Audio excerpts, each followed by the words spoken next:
Hallelujah hallelujah. ಪರಿಶುದ್ಧ ನಾಮಕ್ಕೆ ಸ್ತೋತ್ರವಾಗಲಿ. ಇಷ್ಟು ದಿನ 8 ತಿಂಗಳು ನಮ್ಮನ್ನ ಕಾಪಾಡಿದರು. ಬೇಟೆಗಾರನ ಬಲೆಯಿಂದ, ಮರಣಕರ ವ್ಯಾಧಿಯಿಂದ ನಮ್ಮನ್ನ ತಪ್ಪಿಸಿ ಕಾಪಾಡಿದ ದೇವರಿಗೆ ನಾವು ಕೃತಜ್ಞತೆಯನ್ನ ಸಲ್ಲಿಸುವುದಕ್ಕೆ ಈ ಭಾನುವಾರ ಸೇರಿ ಬರುವುದು. ಏನಕ್ಕೆ? ಕೃತಜ್ಞತೆಯನ್ನ ಸಲ್ಲಿಸುವುದಕ್ಕಾಗಿ. ಈ ದಿನದ ವಾಕ್ಯಾಸ ಯೇಸುವಿನ ಅದ್ಭುತ ಅಂತ. ಕ್ರಿಸ್ತನು ಆ ಸ್ತ್ರೀಯನ್ನ ನಾಯಿ ಮರಿಗೆ ಅಂತ ಒಂದು ಪದವನ್ನ ಉಪಯೋಗಿಸ್ತಾರೆ. ಆ ವಾಕ್ಯದ ಭಾಗದಲ್ಲಿ ನಾಯಿ ಮರಿಗೆ ರೊಟ್ಟಿಯನ್ನ ಹಾಕಬಹುದಾ ಅಂತ ಒಂದು ಪದವನ್ನ ಉಪಯೋಗಿಸ್ತಾರೆ. ಅದರ ಮೇಲೆ ನನ್ನ ಇವತ್ತ ಸಂದೇಶ ಇರುತ್ತೆ. ಹಲ್ಲೆಲೂಯಾ. 7ನೇ ಅಧ್ಯಾಯ 24ರಿಂದ 30 ವಚನದಲ್ಲಿ, ಅಂದ್ರೆ 30 ವಚನವರೆಗೂ ಬೇಡ, ಸ್ವಲ್ಪ ಓದ್ರಿ. ಅಲ್ಲಿಂದ ಯೇಸು ಹೊರಟು ತೂರ್ ಪಟ್ಟಣದ ಪ್ರಾಂತ್ಯಗಳಿಗೆ ಹೋಗಿ ಒಂದು ಮನೆಯೊಳಗೆ ಇಳುಕೊಂಡು ಅದು ಯಾರಿಗೂ ಗೊತ್ತಾಗಬಾರದೆಂದಿದ್ದನು. ಆದರೆ ಆತನು ಗುಪ್ತವಾಗಿರುವುದಕ್ಕೆ ಆಗದೆ ಹೋಯಿತು.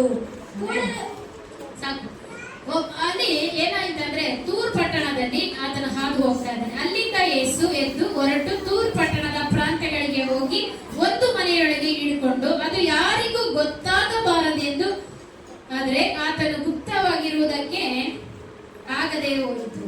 ಯಾರಿಗೂ ಗೊತ್ತಾಗಬಾರ್ದಂದ್ರೆ ಯಾಕೆ? ದೇವರಲ್ಲಿ ಹೋಗಿರೋದು ಯಾರಿಗೂ ಗೊತ್ತಾಗಬಾರದಂದ್ರೆ ಆ ಪಟ್ಟಣ ಏನಾಗಿತ್ತು? ಆ ಪಟ್ಟಣಕ್ಕೆ ಯಾಕೆ ಯೇಸು ಸ್ವಾಮಿ ಹೋಗಬಾರದು? ಆ ಪಟ್ಟಣದಲ್ಲಿ ಏನಿದೆ ಅಂತದ್ದು? ತೂರ್ ಮತ್ತೆ ಸೀದೋನ್ ಪಟ್ಟಣ.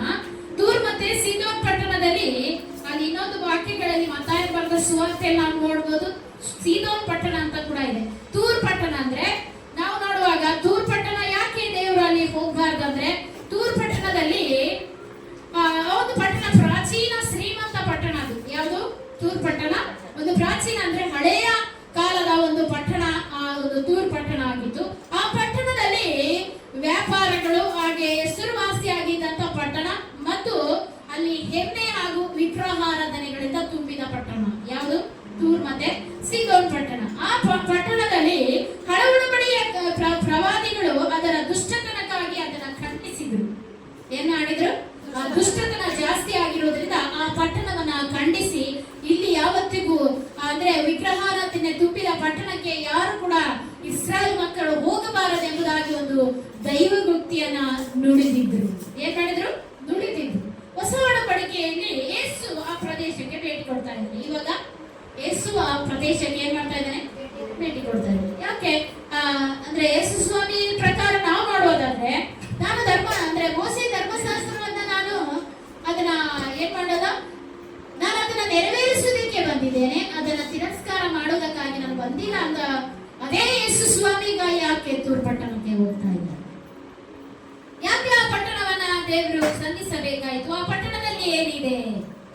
ಯಾಕೆ ಆ ಪಟ್ಟಣದಲ್ಲಿ ನಾನು ಹೋದ್ರೆ ಯಾರಿಗೂ ಗೊತ್ತಾಗಬಾರದೆಂಬುದಾಗಿ ಗುಪ್ತವಾಗಿ ಹೋದೆನು? ಎಲ್ಲ ನಾವು ನೋಡುವಾಗ ಇದೊಂಥರ ವ್ಯತ್ಯಾಸವಾಗಿ ಅರ್ಥ ಆಗದ ಒಂದು ಸನ್ನಿವೇಶ. ನೀವು ಅದನ್ನ ಓದಿರ್ತೀರ, ನಾಯಿ ಮರಿಗಳಿಗೆ ಅಯ್ಯೋ ದೇವರೇ ನಾಯಿ ಮರಿಗಳಿಗೆ ಹಾಕ್ರಿ ಅಂತ. ಮತ್ತೆ ನೋಡುವಾಗ ಸ್ವಾಮಿ ಹೇಳ್ತಾರೆ, ನಿನ್ನ ನಂಬಿಕೆ ನಿನ್ನೆ ದೊಡ್ಡದು ಅಂತ ಕೂಡ ಹೇಳ್ತಾರೆ. ಎಲ್ಲ ವ್ಯತ್ಯಾಸವಾಗಿದೆ. ಏನು ಅರ್ಥ ಆಗದ ಪರಿಸ್ಥಿತಿಯಲ್ಲಿ ಆ ಒಂದು ಅಂದ್ರೆ ಆ ಒಂದು ಏನಾಗಿದೆ, ಆ ಒಂದು ಪುಟವನ್ನ ನಾವು ನೋಡಬಹುದು. ಅಲ್ಲಿ ಏನ್ ಹೇಳ್ತಿದ್ದಾರೆ ಅಂದ್ರೆ, ಮತ್ತೆ 25-26ನೇ ವಚನ ಓದ್ರಿ. ತನ್ನ ಸುದ್ದಿಯನ್ನು ಕೇಳಿ ಬಂದು ಆತನ ಪಾದಕ್ಕೆ ಬಿದ್ದಳು. ಆಕೆಯ ಮಗಳಿಗೆ ದೆವ್ವ ಹಿಡಿದಿತ್ತು. ಆ ಹೆಂಗಸು ಅನ್ಯ ಮತದವಳು, ಕನ್ಯರವಳು ಆಗಿದ್ದಳು. ಆಕೆಯು ತನ್ನ ಮಗಳ ದೆವ್ವವನ್ನು ಬಿಡಿಸಬೇಕೆಂದು ಆತನನ್ನು ಬೇಡಿಕೊಂಡಾಗ ಆತನು ಆಕೆಗೆ, ಮಕ್ಕಳಿಗೆ ಮೊದಲು ತೃಪ್ತಿಯಾಗಲಿ, ಮಕ್ಕಳು ತಿನ್ನುವ ರೊಟ್ಟಿಯನ್ನು ತಕ್ಕೊಂಡು ನಾಯಿ ಮರಿಗಳಿಗೆ ಹಾಕುವುದು ಸರಿಯಲ್ಲ ಎಂದು ಹೇಳಿದನು. ಆ ಒಂದು ಹೆಂಗಸು, ಆ ಕೂಡಲೇ ಒಬ್ಬ ಹೆಂಗಸು ಆತನ ಸುದ್ದಿಯನ್ನ ಕೇಳಿ ಬಂದು ಆತನ ಪಾದಕ್ಕೆ ಬಿದ್ದಳು. ಯೇಸು ಸ್ವಾಮಿ ಆ ಪ್ರಾಂತಕ್ಕೆ ಬಂದಿದ್ದಾನೆ ಅಂತ ಆ ಸ್ತ್ರೀಗೆ ಗೊತ್ತಾಯಿತು. ಯಾರಿಗೆ? ಒಬ್ಬ ಸ್ತ್ರೀಗೆ, ಅನ್ಯ ಮತದವಳು. ಆ ಸ್ತ್ರೀ ಆ ಪಟ್ಟಣಕ್ಕೆ ಬಂದಾಗ ಯೇಸು ಸ್ವಾಮಿ ಬಂದಿದ್ದಾನೆ ಅಂತ ಆಕೆ ಗೊತ್ತಾಗುತ್ತೆ. ಯೇಸು ಸ್ವಾಮಿ ಅದ್ಭುತಗಳನ್ನ ನೋಡಿದವಳು. ಯಾಕೆ? ಆಕೆ ಆ ಒಂದು ಯೇಸು ಸ್ವಾಮಿಯಲ್ಲಿದ್ದಂತ ಆ ದೈವಿಕ ಗುಣಗಳನ್ನ ಆಕೆ ನೋಡಿದಂತ ಸ್ತ್ರೀ. ಆಕೆ ಆ ಒಂದು ಸುದ್ದಿಯನ್ನ ಕೇಳಿ ಆತನ ಪಾದಕ್ಕೆ ಬಂದು ಅಡ್ಡ ಬೀಳ್ತಾ ಇದ್ದಾಳೆ. ಏನ್ ಮಾಡ್ತಾ ಇದ್ದಾಳೆ? ಅಡ್ಡ ಬೀಳ್ತಾ ಇದ್ದಾಳೆ. ಅನ್ಯ ಮತದವಳು, ಯೇಸುವನ್ನು ಅರಿಯದವಳು, ಆದ್ರೆ ಯೇಸುವಿನ ಪಾದಕ್ಕೆ ಹೇಳಿದಾಗ ಯೇಸುವಿನ ಸಹಾಯಕ್ಕಾಗಿ ಬರ್ತಾಳೆ. ಅಲ್ಲಿ ಒಂದು ಮಾತು ಹೇಳ್ತಾನೆ, ಮಕ್ಕಳ ರೊಟ್ಟಿಯನ್ನ ನಾಯಿ ಮರಿಗಳಿಗೆ ಹಾಕುವುದು ಸರಿಯಲ್ಲ ಎಂದು ಹೇಳ್ತಾರೆ. ಮಕ್ಕಳು ತಿನ್ನುವ ರೊಟ್ಟಿಯನ್ನ ನಾಯಿ ಮರಿಗಳಿಗೆ ಹಾಕೋದು ಸರಿಯಲ್ಲ ಅಂತ ಹೇಳಿದಾಗ ಅದನ್ನ ನಾವು ಎಲ್ಲೆಲ್ಲಿ ನೋಡ್ಬೋದಂದ್ರೆ ಮತ್ತಾಯನ ಬರೆದ ಸುವಾರ್ತೆ 15ನೇ ಅಧ್ಯಾಯ 21ರಿಂದ 28 ವಚನದವರೆಗೂ ನಾವು ನೋಡ್ಬೋದು. ಅಲ್ಲಿ ಒಂದು ಓದ್ರಿ ಅದನ್ನ, 21 ವಚನ. ಮತ್ತಾಯನ ಬರೆದ ಸುವಾರ್ತೆ 15ನೇ ಅಧ್ಯಾಯ 21. ಯೇಸು ಅಲ್ಲಿಂದ ಹೊರಟು ತೂರ್ ಸೀದೋನ್ ಪಟ್ಟಣಗಳ ಪ್ರಾಂತ್ಯಗಳಿಗೆ ಹೋದನು. ಆ ಸೀಮೆಯಿಂದ ಕಾನಾನ್ಯರವಳೊಬ್ಬಳು ಹೊರಟು ಬಂದು, ಸ್ವಾಮಿ, ದಾವೀದನ ಕುಮಾರನೇ, ನನ್ನನ್ನು ಕರುಣಿಸು, ನನ್ನ ಮಗಳಿಗೆ ದೆವ್ವದ ಕಾಟ ಬಹಳವಾಗಿದೆ ಎಂದು ಕೂಗಿಕೊಂಡಳು. ಆದರೆ ಆತನು ಆಕೆಗೆ ಏನು ಉತ್ತರ ಕೊಡಲಿಲ್ಲ. ಆಗ ಆತನ ಶಿಷ್ಯರು ಬಂದು, ನಮ್ಮ ಹಿಂದೆ ಕೂಗಿಕೊಂಡು ಬರುತ್ತಾಳೆ, ಆಕೆಯನ್ನು ಕಳುಹಿಸಿಬಿಡು ಎಂದು ಆತನನ್ನು ಬೇಡಿಕೊಂಡರು. 26ನೇ ವಚನ ಓದ್ರಿ. ಅದಕ್ಕಾತನು, ಮಕ್ಕಳು ತಿನ್ನುವ ರೊಟ್ಟಿಯನ್ನು ತಕ್ಕೊಂಡು ನಾಯಿ ಮರಿಗಳಿಗೆ ಹಾಕುವುದು ಸರಿಯಲ್ಲ ಎಂದು ಉತ್ತರ ಕೊಡಲು. ಸಾಕು. ಅಲ್ಲಿ ಮತ್ತೆ ಪ್ರಸ್ತಾಪ ಎತ್ತುತ್ತಾ ಇದ್ದಾರೆ ಯೇಸು ಸ್ವಾಮಿ. ಅಂದ್ರೆ ಇಲ್ಲಿ ನಾಯಿ ಮರಿಗಳಿಗೆ ಅಂತ ಪ್ರಸ್ತಾಪ ಅಂದ್ರೆ ಮಾತುಕತೆ ಅಲ್ಲಿ ಬಳಸ್ತಾ ಇದ್ದಾರೆ. ಯಾಕೆ ಆ ಸ್ತ್ರೀಯನ್ನ ನಿರ್ಲಕ್ಷಿಸಿದ್ರು? ಆ ಸ್ತ್ರೀ ಬಹಳ ದೂರದಿಂದ ಬಂದಿದ್ರು. ಏನ್ ಮಾಡಿದ್ರು? ಬಹಳ ದೂರದಿಂದ ಬಂದಿದ್ರು. ಯೇಸು ಎಲ್ಲಿ ಹೋಗ್ತಾರೋ ಅಲ್ಲೆಲ್ಲ ಹಿಂಬಾಲಿಸ್ತಾ ಇದ್ದಾರೆ. ಯೇಸು ಎಲ್ಲಿ ಹೋಗ್ತಾ ಇದ್ದಾರೋ ಅಲ್ಲೆಲ್ಲ ಹಿಂಬಾಲಿಸ್ತಾ ಇದ್ದಾರೆ. ಅಳುತ್ತಾ ಕೂಗುತ್ತಾ ಹೋಗ್ತಾ ಇದ್ದಾಳೆ. ಯಾಕೆ? ನನ್ನ ಮಗಳಿಗೆ ದೆವ್ವದ ಕಾಟ ಬಹಳ ಆಗಿದ್ರಿಂದ ಕೂಗುತ್ತಾ ಅಳುತ್ತಾ. ಈಗ ಮನೆಯಲ್ಲಿ ಯಾರಿಗಾದ್ರೂ ಹುಷಾರಿಲ್ಲ ಅಂದ್ರೆ ಸುಮ್ಮನೆ ಇರ್ತೀವ, ಯಾರಾದ್ರೂ ಒಂದು ಅದ್ಭುತ ಮಾಡ್ತಾರ ಅಂದ್ರೆ ಅಲ್ಲಿ ಹೋಗಿ ಅವ್ರ ಬೆನ್ನ ಹಾಕ್ತಾ ಇರ್ತೀವಿ. ಹಾಗೆ ಆ ಸ್ತ್ರೀ ಕೂಡ ಏನ್ ಮಾಡ್ತಾ ಇದ್ದಾಳೆ? ಕಾನಾನ್ಯ ಸ್ತ್ರೀಯರಿಗೂ ಇಸ್ರಾಯೇಲರಿಗೂ ಆಗಿ ಬರೋದಿಲ್ಲ. ಕಾನಾನ್ಯರು ವಿಗ್ರಹಾರಾಧನೆ ಮಾಡುವಂತವರು, ಅವರನ್ನ ಆದ್ರೆ ಇಸ್ರಾಯೇಲರು ಒಪ್ಪುಗಳಿಕೆ ಆಗೋದಿಲ್ಲ. ಆದ ಕಾರಣ ಆ ಒಂದು ಪ್ರಾಂತಕ್ಕೆ ಯಾರು ಹೋಗ್ತಾ ಇರ್ಲಿಲ್ಲ. ತೂರ್ ಪಟ್ಟಣಕ್ಕೆ ಯಾರು ಕೂಡ ಹೋಗುವಾಗಿಲ್ಲ. ಹೋದ್ರೆ ಅಲ್ಲಿಂದ ಬಹಿಷ್ಕಾರ ಆಗ್ತಾರೆ ಜನರು. ಏನ್ ಮಾಡ್ತಾ ಇದಾರೆ? ಬಹಿಷ್ಕಾರ ಆಗ್ಬಿಡ್ತಾರೆ. ಯಾಕೆ? ಆ ಪಟ್ಟಣಕ್ಕೆ ನೀವು ಹೆಂಗ್ ಹೋದ್ರಿ? ಅದು ಶಾಪಗ್ರಸ್ತ ಸ್ಥಳ ಎಂಬುದಾಗಿ ಅಲ್ಲಿ ಹೇಳ್ತಾರೆ. ಆದ್ರೆ ಯೇಸು ನಿರ್ಲಕ್ಷಿಸಿದ್ದು ನಿಜವಾದ ಕಾರಣವೇನು? ನಾಯಿ ಮರಿಗಳಿಗೆ ಕೆಳಗೆ ಬಿದ್ದಿರುವುದು ತಪ್ಪಲ್ಲ ಎಂದು ಹೇಳಿದಾಗ ಮತ್ತಾಯನ ಬರೆದ ಸುವಾರ್ತೆ 15ನೇ ಅಧ್ಯಾಯ 28ನೇ ವಚನ ಓದ್ರಿ. ಆಗ ಯೇಸು ಆಕೆಗೆ, ಅಮ್ಮ, ನಿನ್ನ ನಂಬಿಕೆ ಬಹಳ, ನಿನ್ನ ಮನಸ್ಸಿನಂತೆಯೇ ಆಗಲಿ ಎಂದು ಉತ್ತರ ಕೊಟ್ಟನು. ಅದೇ ಗಳಿಗೆಯಲ್ಲಿ ಆಕೆಯ ಮಗಳ ಸ್ವಸ್ಥವಾದಳು. ಎಲ್ಲರೂ ಕೀಳಾಗಿ ಕಾಣ್ತಾ ಇದ್ರು. ಯಾರು? ಇಸ್ರಾಯೇಲ್ ಜನರು ಅವರನ್ನ ಅಷ್ಟು ಕೀಳಾಗಿ ಕಾಣ್ತಾ ಇದ್ರು. ನಾಯಿ ಮರಿಗಳಿಗೆ ಹೋಲಿಕೆ ಯಾಕೆ ಮಾಡಿದ್ರು ಅಂದ್ರೆ, ನಾಯಿ ಮರಿಗಳು ಮೇಜಿನ ಮೇಲಿಂದ ಬಿದ್ದ ತಿನ್ನಂತ ಪದಾರ್ಥಗಳನ್ನ ತಿನ್ನುತ್ತಾ ಹೊರತು ಅವರಿಗೆ ಯಾವ ಹಕ್ಕಿಲ್ಲ. ಅಂದ್ರೆ ಏನಿಲ್ಲ? ಹಕ್ಕಿಲ್ಲ ಅಂದ್ಮೇಲೆ ನಾಯಿ ಮರಿಗಳಿಗೆ ಹೋಲಿಸ್ತಿರೋದಕ್ಕೆ ಕಾರಣ ಆ ಒಂದು ಪ್ರಾಂತ ವಿಗ್ರಹಾರಾಧನೆ ತುಂಬಿತು. ಶ್ರೀಮಂತ ಹೆಮ್ಮೆಯ ಒಂದು ಪ್ರದೇಶ ಆಗಿದ್ರಿಂದ ಯೇಸು ಸ್ವಾಮಿ ಆ ಪ್ರದೇಶಕ್ಕೆ ಹೋಗುವುದಕ್ಕೆ ತೀರ್ಮಾನ ಮಾಡಿದನು. ಅಲ್ಲಿರುವಂತಹ ಬಂಧನ, ಅಷ್ಟು ವರ್ಷ ಕಟ್ಟಲ್ಪಟ್ಟಂತಹ ಬಂಧನ, ತೂರ್ ಪ್ರಾಂತದಲ್ಲಿ ಯಾರು ಹೋಗಬಾರದೆಂಬುದಾಗಿ ಹೇಳಿದಂತ ಆ ಪಟ್ಟಣಕ್ಕೆ ಯೇಸು ಕಾಲ್ ಹಿಡ್ತಾ ಇದ್ದಾರೆ. ಇವತ್ತು ನಮ್ಮನ್ನು ಯಾರು ಬಹಿಷ್ಕಾರ ಹಾಕಿರ್ತಾರೆ, ನಮ್ಮನ್ನ ಈ ಲೋಕದಿಂದ ಜಾತಿ ಮತ ಎಂಬುದಾಗಿ ಲೋಕದಿಂದ ಬಹಿಷ್ಕಾರ ಹಾಕಿದಂತ ಆ ಸ್ಥಳದಲ್ಲೇ ಯೇಸು ಅದ್ಭುತ ಮಾಡ್ತಾರೆ. ಹಲ್ಲೆಲೂಯಾ. ಈಗ ಈ ಜನ ಸರಿ ಇಲ್ಲ, ಇವರೊಂದು ಸಂತಾನ, ಇವರೊಂದು ಜನಾಂಗ ಸರಿ ಇಲ್ಲ ಅಂತ ಅಂದ ಸ್ಥಳದಲ್ಲೇ ಯೇಸು ಆ ಪಟ್ಟಣಕ್ಕೆ ಪ್ರವೇಶ ಮಾಡಿದನು. ತೂರ್ ಎಂಬ ಸೀದೋನ್ ಎಂಬ ಪಟ್ಟಣಕ್ಕೆ ಪ್ರವೇಶ ಮಾಡಿ ಆ ಸ್ಥಳದಲ್ಲಿ ಒಂದು ಸ್ತ್ರೀ ಏನ್ ಮಾಡ್ತಾ ಇದ್ದಾರೆ? ಆತನನ್ನ ಹಿಂಬಾಲಿಸ್ತಾ ಇದ್ದಾರೆ. ಅಲ್ಲಿರುವಂತಹ ಕಟ್ಟಲ್ಪಟ್ಟಂತಹ ಬಂಧನಗಳನ್ನ ಬಿಚ್ಚುವುದಕ್ಕಾಗಿ ಯೇಸು ಆ ಪ್ರದೇಶಕ್ಕೆ ಪ್ರವೇಶ ಮಾಡ್ತಾ ಇದ್ದಾರೆ. ಆ ಪ್ರದೇಶಕ್ಕೆ ಪ್ರವೇಶ ಮಾಡ್ತಾ ಇದ್ದಾರೆ. ಅಲ್ಲಿ ಒಂದು ಮಾತು ಕೂಡ ಹೇಳ್ತಾ ಇದ್ದಾರೆ, ನಾಯಿ ಮರಿಗಳಿಗೆ ಹಾಕುವಂತ ರೊಟ್ಟಿಯನ್ನು ತಿನ್ನುವುದಕ್ಕೆ ನೀವು ಹರಹರೇ ಹೊರತು ಬೇರೆ ಯಾವುದಕ್ಕೂ ನಾವು ಹರಹರ ಅಲ್ಲ ಅಂತ ಹೇಳಿದ ಅದೇ ಯೇಸು ಸ್ವಾಮಿ ಒಂದು ಮಾತು ಹೇಳ್ತಿದ್ದಾರೆ 28ನೇ ಅಧ್ಯಾಯದಲ್ಲಿ. ಅಲ್ಲಿ ಅಮಾನಿನ ನಂಬಿಕೆ ದೊಡ್ಡದು ಎಂದು ಹೇಳ್ತಾರೆ. ನಂಬಿಕೆ ಏನ್ ಬಂತು? ಅವಳಿ ಏನ್ ಬಂತು ಅಲ್ಲಿ ನಂಬಿಕೆ? ನಂಬಿಕೆಯಲ್ಲಿ ಏನ್ ಬಂತು ನೋಡಿ. ಅವ್ನು ಹೇಳ್ತಾರೆ, ಅವ್ನು ಎಲ್ಲಿ ಹೋಗ್ತಾನೋ ಅಲ್ಲಿ ಹೋಗ್ತಾ ಇದ್ದಾಳೆ. ಏಸು ಎಲ್ಲಿ ಹೋಗ್ತಾನೆ ಬಿಡ್ತಾ ಇಲ್ಲ, ಅವನ್ನ ಹಿಂಬಾಲಿಸ್ತಾನೆ ಇದ್ದಾಳೆ. ಪಾದವನ್ನ ಹಿಡ್ಕೊಳ್ತಾಳೆ. ನಂತರ ಅವನು ಬೇಡ, ನಾನು ಅದ್ಭುತ ಮಾಡೋದಿಲ್ಲ ಅಂದಾಗಲೂ ಕೂಡ ದೇವರನ್ನ ಬಿಡದೆ ಹಿಂಬಾಲಿಸ್ತಾನೆ ಇದ್ದಾಳೆ. ಮತ್ತೆ ಕೂಗ್ತಾನೂ ಇದ್ದಾಳೆ, ದೇವ ಏಸಪ್ಪ, ನನ್ನ ಮಗಳನ್ನ ನೀನು ಸ್ವಸ್ಥ ಮಾಡಬಲ್ಲೆ, ನನ್ನ ಮಗಳನ್ನ ನೀನು ಸ್ವಸ್ಥ ಮಾಡಬಲ್ಲೆ ಅಂತ ಹಿಂಬಾಲಿಸ್ತಾನೆ ಇದ್ದಾಳೆ. ಕೂಗ್ತಾನೆ ಇದ್ದಾಳೆ, ಪಾದಕ್ಕೆ ಬೀಳ್ತಾ ಆಕೆ ಬಿಡದೆ ಆತನನ್ನ ಹಿಂಬಾಲಿಸ್ತಾ ಇದ್ದಾಳೆ. ಆತನ ಅದ್ಭುತ ಮಾಡ್ತಾನೋ ಮಾಡಲ್ವೋ ಅದು ಆಕೆಗೆ ಲೆಕ್ಕ ಇಲ್ಲ. ಒಂದೇನ್ ಹೇಳ್ತಾರ ಆಗ್ತಾನ ಮಾತಿನ ಹಿಂದೆನೇ ಓಡ್ತಾ ಇದ್ದಾನೆ. ಇವತ್ತು ನಮಗೂ ಅದ್ಭುತ ಬೇಕಂದ್ರೆ ಒಂದ್ಸಲ ಬಂದು ಪ್ರಾರ್ಥನೆ ಮಾಡಿ ಬಿಟ್ಟು ಹೋಗೋದಲ್ಲ, ಆತನ ಕೊಡ್ತಾನೋ ಬಿಡ್ತಾನೋ ಆತನ ಹಿಂಬಾಲಿಸಲೇಬೇಕು. ಹಲ್ಲೆಲೂಯಾ. ಇವತ್ತು ಕೊಡ್ಬೋದು, ನಾಳೆ ಕೊಡದೇ ಇರ್ಬೋದು. ಹಂಗಂತ ಯೇಸುವನ್ನ ಬಿಡೋದಲ್ಲ, ಪ್ರತಿ ನಿತ್ಯವೂ ಆತನನ್ನ ನಾವು ಹಿಂಬಾಲಿಸಲೇಬೇಕು. ಆತನ ಪಾದಕ್ಕೆ ಬೀಳುವುದರ ಅರ್ಥ ಪ್ರಾರ್ಥನೆ ಮಾಡ್ತಾನೆ ಇರ್ಬೇಕು, ಸತತ ಅವಳು ಬಿಡ್ಲೇ ಇಲ್ಲ. ಪಾದಕ್ಕೆ ಬಿದ್ದಿದ್ದ ಅರ್ಥ ಏನು? ಎಲ್ಲವನ್ನ ತಗ್ಗಿಸಿಕೊಡು, ಶರಣಾಗು, ದೇವರಿಗೆ ಸಂಪೂರ್ಣವಾಗಿ ಪಾದಕ್ಕೆ ಬಿದ್ದಳು. ಎರಡನೇದಾಗಿ ಹಿಂಬಾಲಿಸಿದಳು. ಹಿಂಬಾಲಿಸುವುದಂದ್ರೆ ಅರ್ಥ ದಿನನಿತ್ಯ. ಪಾದಕ್ಕೆ ಬೀಳೋದ್ರ ಅರ್ಥ ಪ್ರಾರ್ಥನೆ ಜೀವಿತ. ದಿನನಿತ್ಯ ಆತನನ್ನ ಹಿಂಬಾಲಿಸಿದಳು. ಮೂರನೇದಾಗಿ ಕೂಗುತ್ತಾ ಪ್ರಾರ್ಥನೆ ಮಾಡೋದನ್ನ ಬಿಡ್ಲೇ ಇಲ್ಲ. ಇವತ್ತು ನಾವು ಒಂದಿನ ಕೊಟ್ಟಿಲ್ಲ ಅಂದ್ರೆ ಬಿಡೋ ದೇವರ ಅದ್ಭುತ ಮಾಡಿಲ್ಲ ಅಂತ ಬಿಡೋದಲ್ಲ, ಪ್ರತಿದಿನವೂ ದೇವರನ್ನ ಪ್ರಾರ್ಥನೆ ಮಾಡ್ತಾ ಇದ್ದಳು. Hallelujah, hallelujah. ಮತ್ತೆ ಅಲ್ಲಿ ಕೆಳಗೆ ಅದೇನ್ ಹೇಳ್ತಂದ್ರೆ ಕೆಳಗೆ ಬಿದ್ದದನ್ನು ತಿನ್ನುತ್ತೇನೆ ಎನ್ನುವುದರ ನಂಬಿಕೆ ಕಾಣಿಸ್ತದೆ. ಅಲ್ಲಿ ಏನ್ ಹೇಳಿದ್ದು? ನಾಯಿ ಮರಿಗಳಿಗೆ ಮೇಚಿನ ಮೇಲಿಂದ ಬೀಳುವುದನ್ನ ತಿನ್ನುವುದಕ್ಕೆ ಆದ್ರೂ ಅರ್ಹತೆ ಇದೆಯಲ್ಲಪ್ಪ ಅಂತ ಕೇಳ್ತಾರೆ. ಅದ್ರಲ್ಲಿ ಏನ್ ದೊಡ್ಡ ನಂಬಿಕೆ ಅಂತ ಕಾಣಿಸ್ತಾ ಇತ್ತು ಯೇಸು ಸ್ವಾಮಿ ಹೇಳುವ ಪ್ರಕಾರ. ನೋಡಿ ಅಲ್ಲಿ ಏನು ನಡೆಯುತ್ತಿದೆ ಅಂತ ಯಾರಿಗೂ ಗೊತ್ತಾಗ್ತಾ ಇಲ್ಲ. ಆತನು ಯಾಕೆ ನಾಯಿಗಳು ಎಂದು ಅಲ್ಲಿ ಹೇಳಿದಾದ್ರೆ ನಂಬಿಕೆ ಏನ್ ಕಾಣ್ತಾನೆ? ಯಾಕೆ ಆಕೆ ಆತನನ್ನ ನಿರಾಕರಿಸಿದಳು? ಯಾಕೆ ಹೇಳಬೇಡಿ ಎಂದು ಆತನು ಬಂದಿದ್ದು ಯಾರಿಗೂ ಗೊತ್ತಾಗಬಾರ್ದಂತ ಈ ಎಲ್ಲ ಪ್ರಶ್ನೆ ಇದೆ. ನೋಡಿ ಏನೇನಿದೆ ಅಲ್ಲಿ? ನಂಬಿಕೆ ಇದೆ, ನಂಬಿಕೆ ಇದೆ ಅಂತ ಹೇಳ್ತಾ ಇದ್ದಾರೆ. ಎರಡನೇದಾಗಿ ನಾನ್ ಬಂದಿದ್ದು ಯಾರಿಗೂ ಗೊತ್ತಾಗಬಾರದು ಅಂತ ಹೇಳ್ತಾ ಇದ್ದಾರೆ. ಗುಪ್ತವಾಗಿ ಇಡಿ ಅಂತ ಹೇಳ್ತಾ ಇದ್ದಾರೆ. ಮತ್ತೆ ನೋಡಿದ್ರೆ ಆತನ ನನ್ನ ನಂಬಿಕೆ ಇದೆ ಅಂತ. ಇದೆಲ್ಲ ಪ್ರಶ್ನೆಗಳಿಗೆ ಗಲಿಬಿಲಿ. ಏನಪ್ಪ ಇದು, ಏನು ಅರ್ಥನೇ ಆಗ್ತಾ ಇಲ್ಲ ಬಿಡು ಅಂತ ಯಾರು ಅದನ್ನ ಅರ್ಥ ಮಾಡ್ಬೋದು. ಎಲ್ಲ ಹೇಳ್ತಾ ಇದ್ದಾರೆ. ನೋಡಿ ಅಲ್ಲಿ ಏನಿದೆ? ಆತನ ನಿರಾಕರಿಸಿದ. ಮತ್ತೆ ನೋಡಿದ್ರೆ ಯಾರಿಗೂ ಹೇಳ್ಬೇಡ ಅಂತ ಹೇಳ್ದ. ನಾನು ಬಂದಿದ್ದು ಯಾರಿಗೂ ಗೊತ್ತಾಗ್ಬಾರ್ದು ಅಂತ ಹೇಳ್ದ. ಇದೆಲ್ಲ ಅರ್ಥವಾಗುವುದಿಲ್ಲ.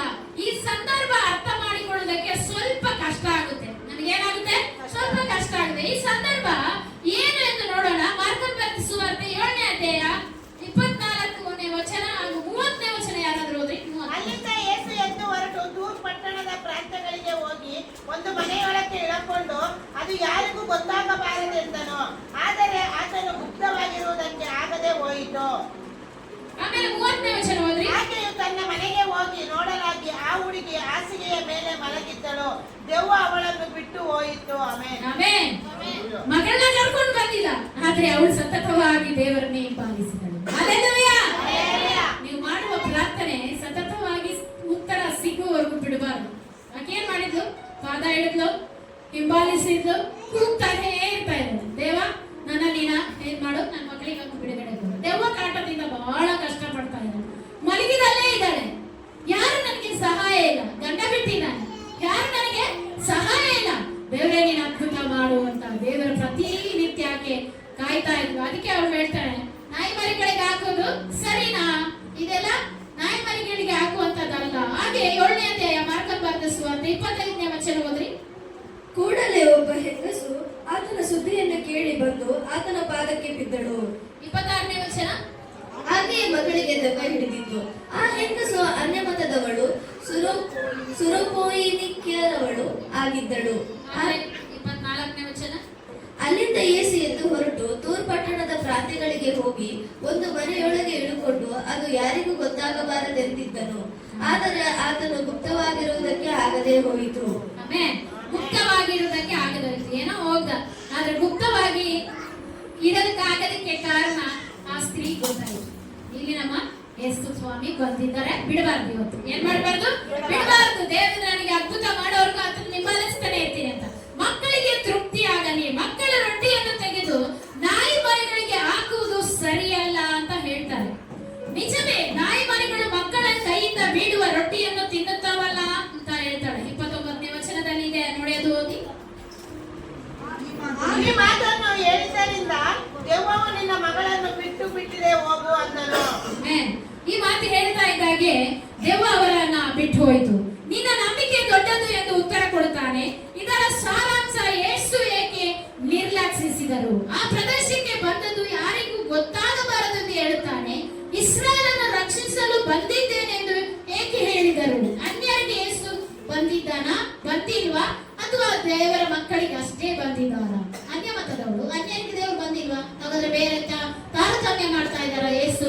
ಎಲ್ಲ ನಾವು ನೋಡುವಾಗ ಅದರ ಹೇಳ್ತಾನೆ, ಮತ್ತು ನಿನ್ನ ನಂಬಿಕೆ ದೊಡ್ಡದು ಎಂದು ಏಕೆ ಹೇಳಿದ್ದಾರೆ ಅಂದ್ರೆ, ಇಲ್ಲಿ ಎಲ್ಲ ಗೊಂದಲ ಹಾಗೂ ಅರ್ಥವಾಗದೇ ಇದೆ. ಯೇಸು ಕ್ರಿಸ್ತನು ಯಹೂದರಿಗೆ ಬಂದವನು, ಅನ್ಯರಿಗೆ ಬಂದಿಲ್ಲ. ಆ ಸ್ತ್ರೀ ಮುಖಾಂತರ ಅನ್ಯರಿಗೆ ಒಂದು ಅವಕಾಶ ಸಿಕ್ತು.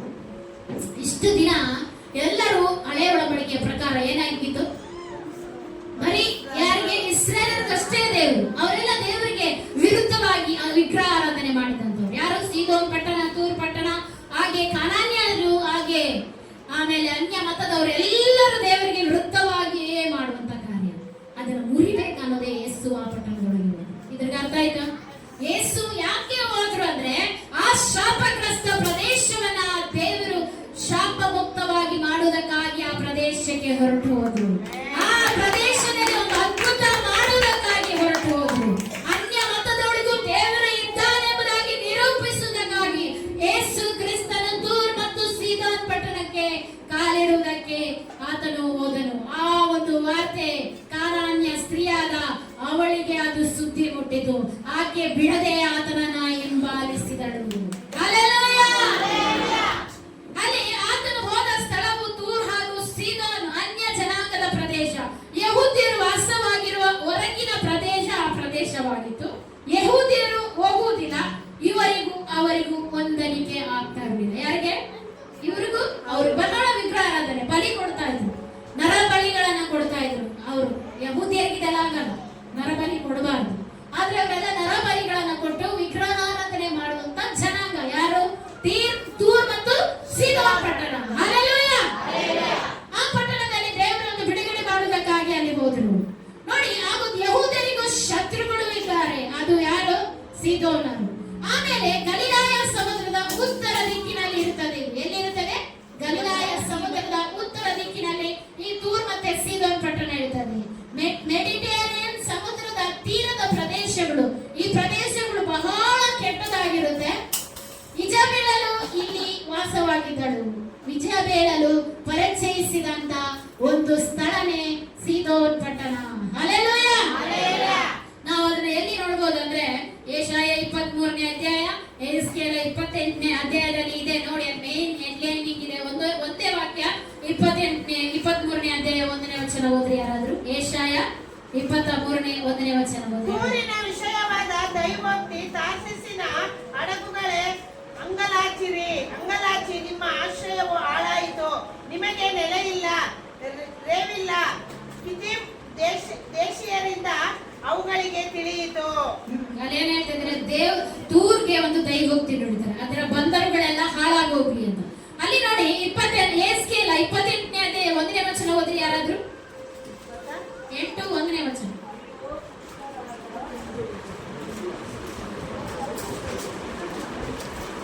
ಯೆಹೋವನು ಇನ್ನೊಂದು ವಾಕ್ಯವನ್ನು ನನಗೆ ದಯಪಾಲಿಸಿದನು.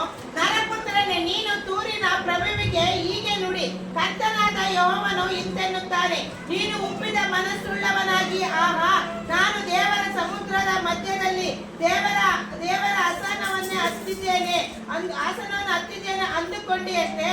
ನೀನು ನಿನ್ನ ಮನಸ್ಸನ್ನು ದೇವರ ಮನಸ್ಸಿನಷ್ಟು ಹೆಚ್ಚಿಸಿಕೊಂಡಿದ್ದೇನು, ನೀನು ಎಂದಿಗೂ ದೇವರಲ್ಲ. ಹಲ್ಲೆಲೂಯಾ! ಹಲ್ಲೆಲೂಯಾ! ಎಷ್ಟು ಅಂದ್ರೆ ಹೆಮ್ಮೆ ಅಂದ್ರೆ ಏನು? ಅಹಂಕಾರದಿಂದ ತುಂಬಿದಂತ ಆ ಪ್ರದೇಶ. ಏನ್ ಪ್ರದೇಶ? ತೂರ್ ಪಟ್ಟಣ. ಹಲ್ಲೆಲೂಯಾ! ಆ ಪಟ್ಟಣದಲ್ಲಿ ಕೆಟ್ಟದಾಗಿ ಇದ್ದಂತ ಪಟ್ಟಣ ಇದು. ಖಂಡಿಸಲ್ಪಟ್ಟಂತ, ಶಪಿಸಲ್ಪಟ್ಟಂತ ಪಟ್ಟಣ. ಅದು ಯಾರು ಶಪಿಸಲ್ಪಟ್ಟಂತ? ಯಹೂದ್ಯರು ಶಪಿಸಲ್ಪಟ್ಟಂತ ಪ್ರದೇಶ. ನೋಡಿ, ಈ ಪಟ್ಟಣವನ್ನ ಕೆಟ್ಟದಾಗಿ ನೋಡುವಂತ ಪಟ್ಟಣ ಇದಾಗಿತ್ತು. ಮತ್ತೆ ಸುವಾರ್ತೆ 11ನೇ ಅಧ್ಯಾಯ 21 22ನೇ ವಚನ ಓದ್ರಿ. ಆದರೆ ನ್ಯಾಯ ವಿಚಾರಣೆಯ ದಿನದಲ್ಲಿ ನಿಮ್ಮ ಗತಿಗಿಂತಲೂ ತೂರ್ ಸೀದೋನ್ ಪಟ್ಟಣಗಳ ಗತಿಯು ಮೇಲಾಗಿರುವುದು ಎಂದು ನಿಮಗೆ ಹೇಳುತ್ತೇನೆ. ಆಮೆನ್. ತೂರ್ ಸೀದೋನ್ ಪಟ್ಟಣ ಗತಿಗಿಂತ ಮೇಲಾಗಿರುತ್ತದೆ. ನಿಮ್ಮ ಗತಿ ಏನಾಗುತ್ತೆ? ತೂರ್ ಸೀದೋನ್ ಪಟ್ಟಣ ಗತಿಗಿಂತ ನಿಮ್ಮ ಗತಿ ಮೇಲಾಗುತ್ತದೆ. ಹಲ್ಲೆಲೂಯಾ! ಆ ಪಟ್ಟಣವನ್ನ ಶಪಿಸುವುದಕ್ಕೆ ಕಾರಣ ಇದಾಗಿದೆ. ಅಲ್ಲಿ ಪ್ರತಿ ದೇವರು ಹೋಗುವುದಕ್ಕೆ ಕಾರಣ ಆ ಶಾಪಗ್ರಸ್ತ ಪ್ರದೇಶವನ್ನ ಆಶೀರ್ವದಿಸಬೇಕೆಂಬುದೇ ದೇವರ ಉದ್ದೇಶ. ದೇವರು ಯಾರನ್ನ ಕೆಟ್ಟದು ನೀನು ಬೇಡ ಎಂಬುದಾಗಿ ತಳ್ಳಿ ಬಿಡುವ ನಮ್ಮ ದೇವರಲ್ಲ. ಆದ್ರೆ ಯೇಸು ಅದಕ್ಕೆ ಪ್ರವೇಶ ಮಾಡಿದ್ರೆ ಯಾರಿಗೂ ಗೊತ್ತಾಗಬಾರ್ದು. ಗೊತ್ತಾದ್ರೆ ಬಿಡೋದಿಲ್ಲ, ಅನೇಕರು ಹಿಂಬಾಲಿಸ್ತಾರೆ. ಆದ್ರೆ ಗುಪ್ತವಾಗಿ ಹೋದ, ಆದ್ರೆ ಆ ಸ್ತ್ರೀ ಮಾತ್ರ ಗುಪ್ತವಾಗಿ ಇಡುವುದಕ್ಕೆ ಬಿಡಲೇ ಇಲ್ಲ. ಹಲ್ಲೆಲೂಯಾ! ಹಲ್ಲೆಲೂಯಾ! ಅವರ ಅದ್ಭುತಕ್ಕಾಗಿ ಆಶ್ಚರ್ಯಕಾರಕ್ಕಾಗಿ ಕಾಯ್ತಾ ಇದ್ರು. ಯಾರು? ಸೀದೋನ್ ಪಟ್ಟಣದವರು ಅದ್ಭುತಕ್ಕಾಗಿ ಆಶ್ಚರ್ಯಕಾರಕ್ಕಾಗಿ ಕಾಯ್ತಾ ಇದ್ದಂತ ಜನ. ಅದ್ಭುತ ಕಂಡ್ರೆ ಅವರು ಬದಲಾಗುತ್ತಾರೆ ಎಂದು ಅವರು ಬಯಸಿದರು. ಆದ್ರೆ ದೇವರಲ್ಲಿ ಬದಲಾಯಿಸಲು ಬಯಸಲಿಲ್ಲ. ಯೇಸು ಕ್ರಿಸ್ತನ ಯಹೂದ್ಯರು ಅಸಹ್ಯ ಪಡುವ ಪ್ರದೇಶಕ್ಕೆ ಆ ಒಂದು ಮನೆಗೆ ಹೋದನು. ಅಂದ್ರೆ ಯಹೂದ್ಯರು ಅಸಹ್ಯ ಪಡುವಂತ ಒಂದು ಪಟ್ಟಣಕ್ಕೆ ಅವರು ಹಾದು ಹೋಗ್ತಾ ಇದ್ದಾರೆ. ಯಹೂದ್ಯರೆಲ್ಲರೂ ಅಸಹ್ಯ ಪಡುದು. ಇವತ್ತು ನಮ್ಮ ಕುಟುಂಬನ ನೋಡಿ ಅಸಹ್ಯ ಪಡುವಂತ ಆ ಜನರ ಮಧ್ಯದಲ್ಲಿ ನಾನು ನೀನು ವಾಸವಾಗಿರ್ಬೋದು. ಆದ್ರೆ ದೇವರು ನಮ್ಮ ಮನೆಗೆ ಬಂದ್ರೆ ಆ ಕುಟುಂಬ ಆಶೀರ್ವದಿಸಲ್ಪಡುತ್ತೆ. ಹಲ್ಲೆಲೂಯಾ! ನಮ್ಮ ಮನೆಗೆ ಯೇಸು ಕ್ರಿಸ್ತನು ಬಂದ್ರೆ ಬರಬಾರದಂತ ಜನಾಂಗದವರು ಬರ್ತಾರೆ. ಹಲ್ಲೆಲೂಯಾ! ನೋಡಿ, ಒಂದಿನ ನಾವು ಯಾರಿಗೂ ಕಾಣಿಸಲ್ಪಡದಂತ ಸ್ಥಳದಲ್ಲಿ ಇದ್ವಿ. ಯಾರಿಗಾದ್ರೂ ಗುರುತಿಸಲ್ಪಡ್ತಾ ಇದ್ರು ನಮ್ಮನ್ನ. ಬರ್ರೋ ಚೆನ್ನಾಗಿದ್ದೀರಾ ಅಂತ ಯಾರಾದ್ರೂ ಕರೀತಾ ಇದ್ರ ಒಂದು ಕಾಲದಲ್ಲಿ. ಈಗ ಎಲ್ಲರೂ ಕರೀತಾರೆ. ಕಾರಣ ಏನು? ಯೇಸು ನಮ್ಮ ಮನೆಗೆ ಬಂದಿದ್ದಾನೆ, ಯೇಸು ನನ್ನ ಹೃದಯದಲ್ಲಿ ಇದ್ದಾನೆ, ಅದಕ್ಕೆ ಎಲ್ಲರೂ ಗುರುತಿಸ್ತಾರೆ. ಅವತ್ತು ನಿನ್ ಮನೆಗೆ ಬರೋಲ್ಲ ಅಂತವ್ರು ಇವತ್ತು ಮನೆಗೆ ಬರ್ತಾರೆ. ಕಾರಣ ಏನು? ಯೇಸು ನನ್ನ ಹೃದಯಕ್ಕೆ ಬಂದಿದ್ದಾನೆ. ಅವತ್ತು ಶಾಪಗ್ರಸ್ತರು ನೀವು ಸರಿ ಇಲ್ಲ ಅಂತ ಹೇಳಿದ ಮನೆಗೆ ಇವತ್ತೆಲ್ಲರೂ ಕಾಲಿಡ್ತಾರೆ. ಕಾರಣ ಏನು? ಯೇಸು ನಮ್ಮ ಮನೆಗೆ ಬಂದಿದ್ದಾನೆ. ಹಲ್ಲೆಲೂಯಾ! ಹಲ್ಲೆಲೂಯಾ! ನೋಡಿ, ಅಲ್ಲಿ ಅನೇಕರು ಅವರನ್ನ ಅಂದ್ರೆ ಗುರುತಿಸಲಿಲ್ಲ. ಯಾರು ಗುರುತಿಸಲಿಲ್ಲ? ಆ ಪ್ರದೇಶವನ್ನು ಬಂದದ್ದು ಯಾರಿಗೂ ಗೊತ್ತಾಗಬಾರದು ಅಂತೇಳಿ ಆ ಪ್ರದೇಶವನ್ನು ಯಾರು ಇಷ್ಟಪಡಲಿಲ್ಲ. ಆದ್ರೆ ಯೇಸು ಆ ಪಟ್ಟಣವನ್ನ ಬದಲಾಯಿಸಬೇಕು.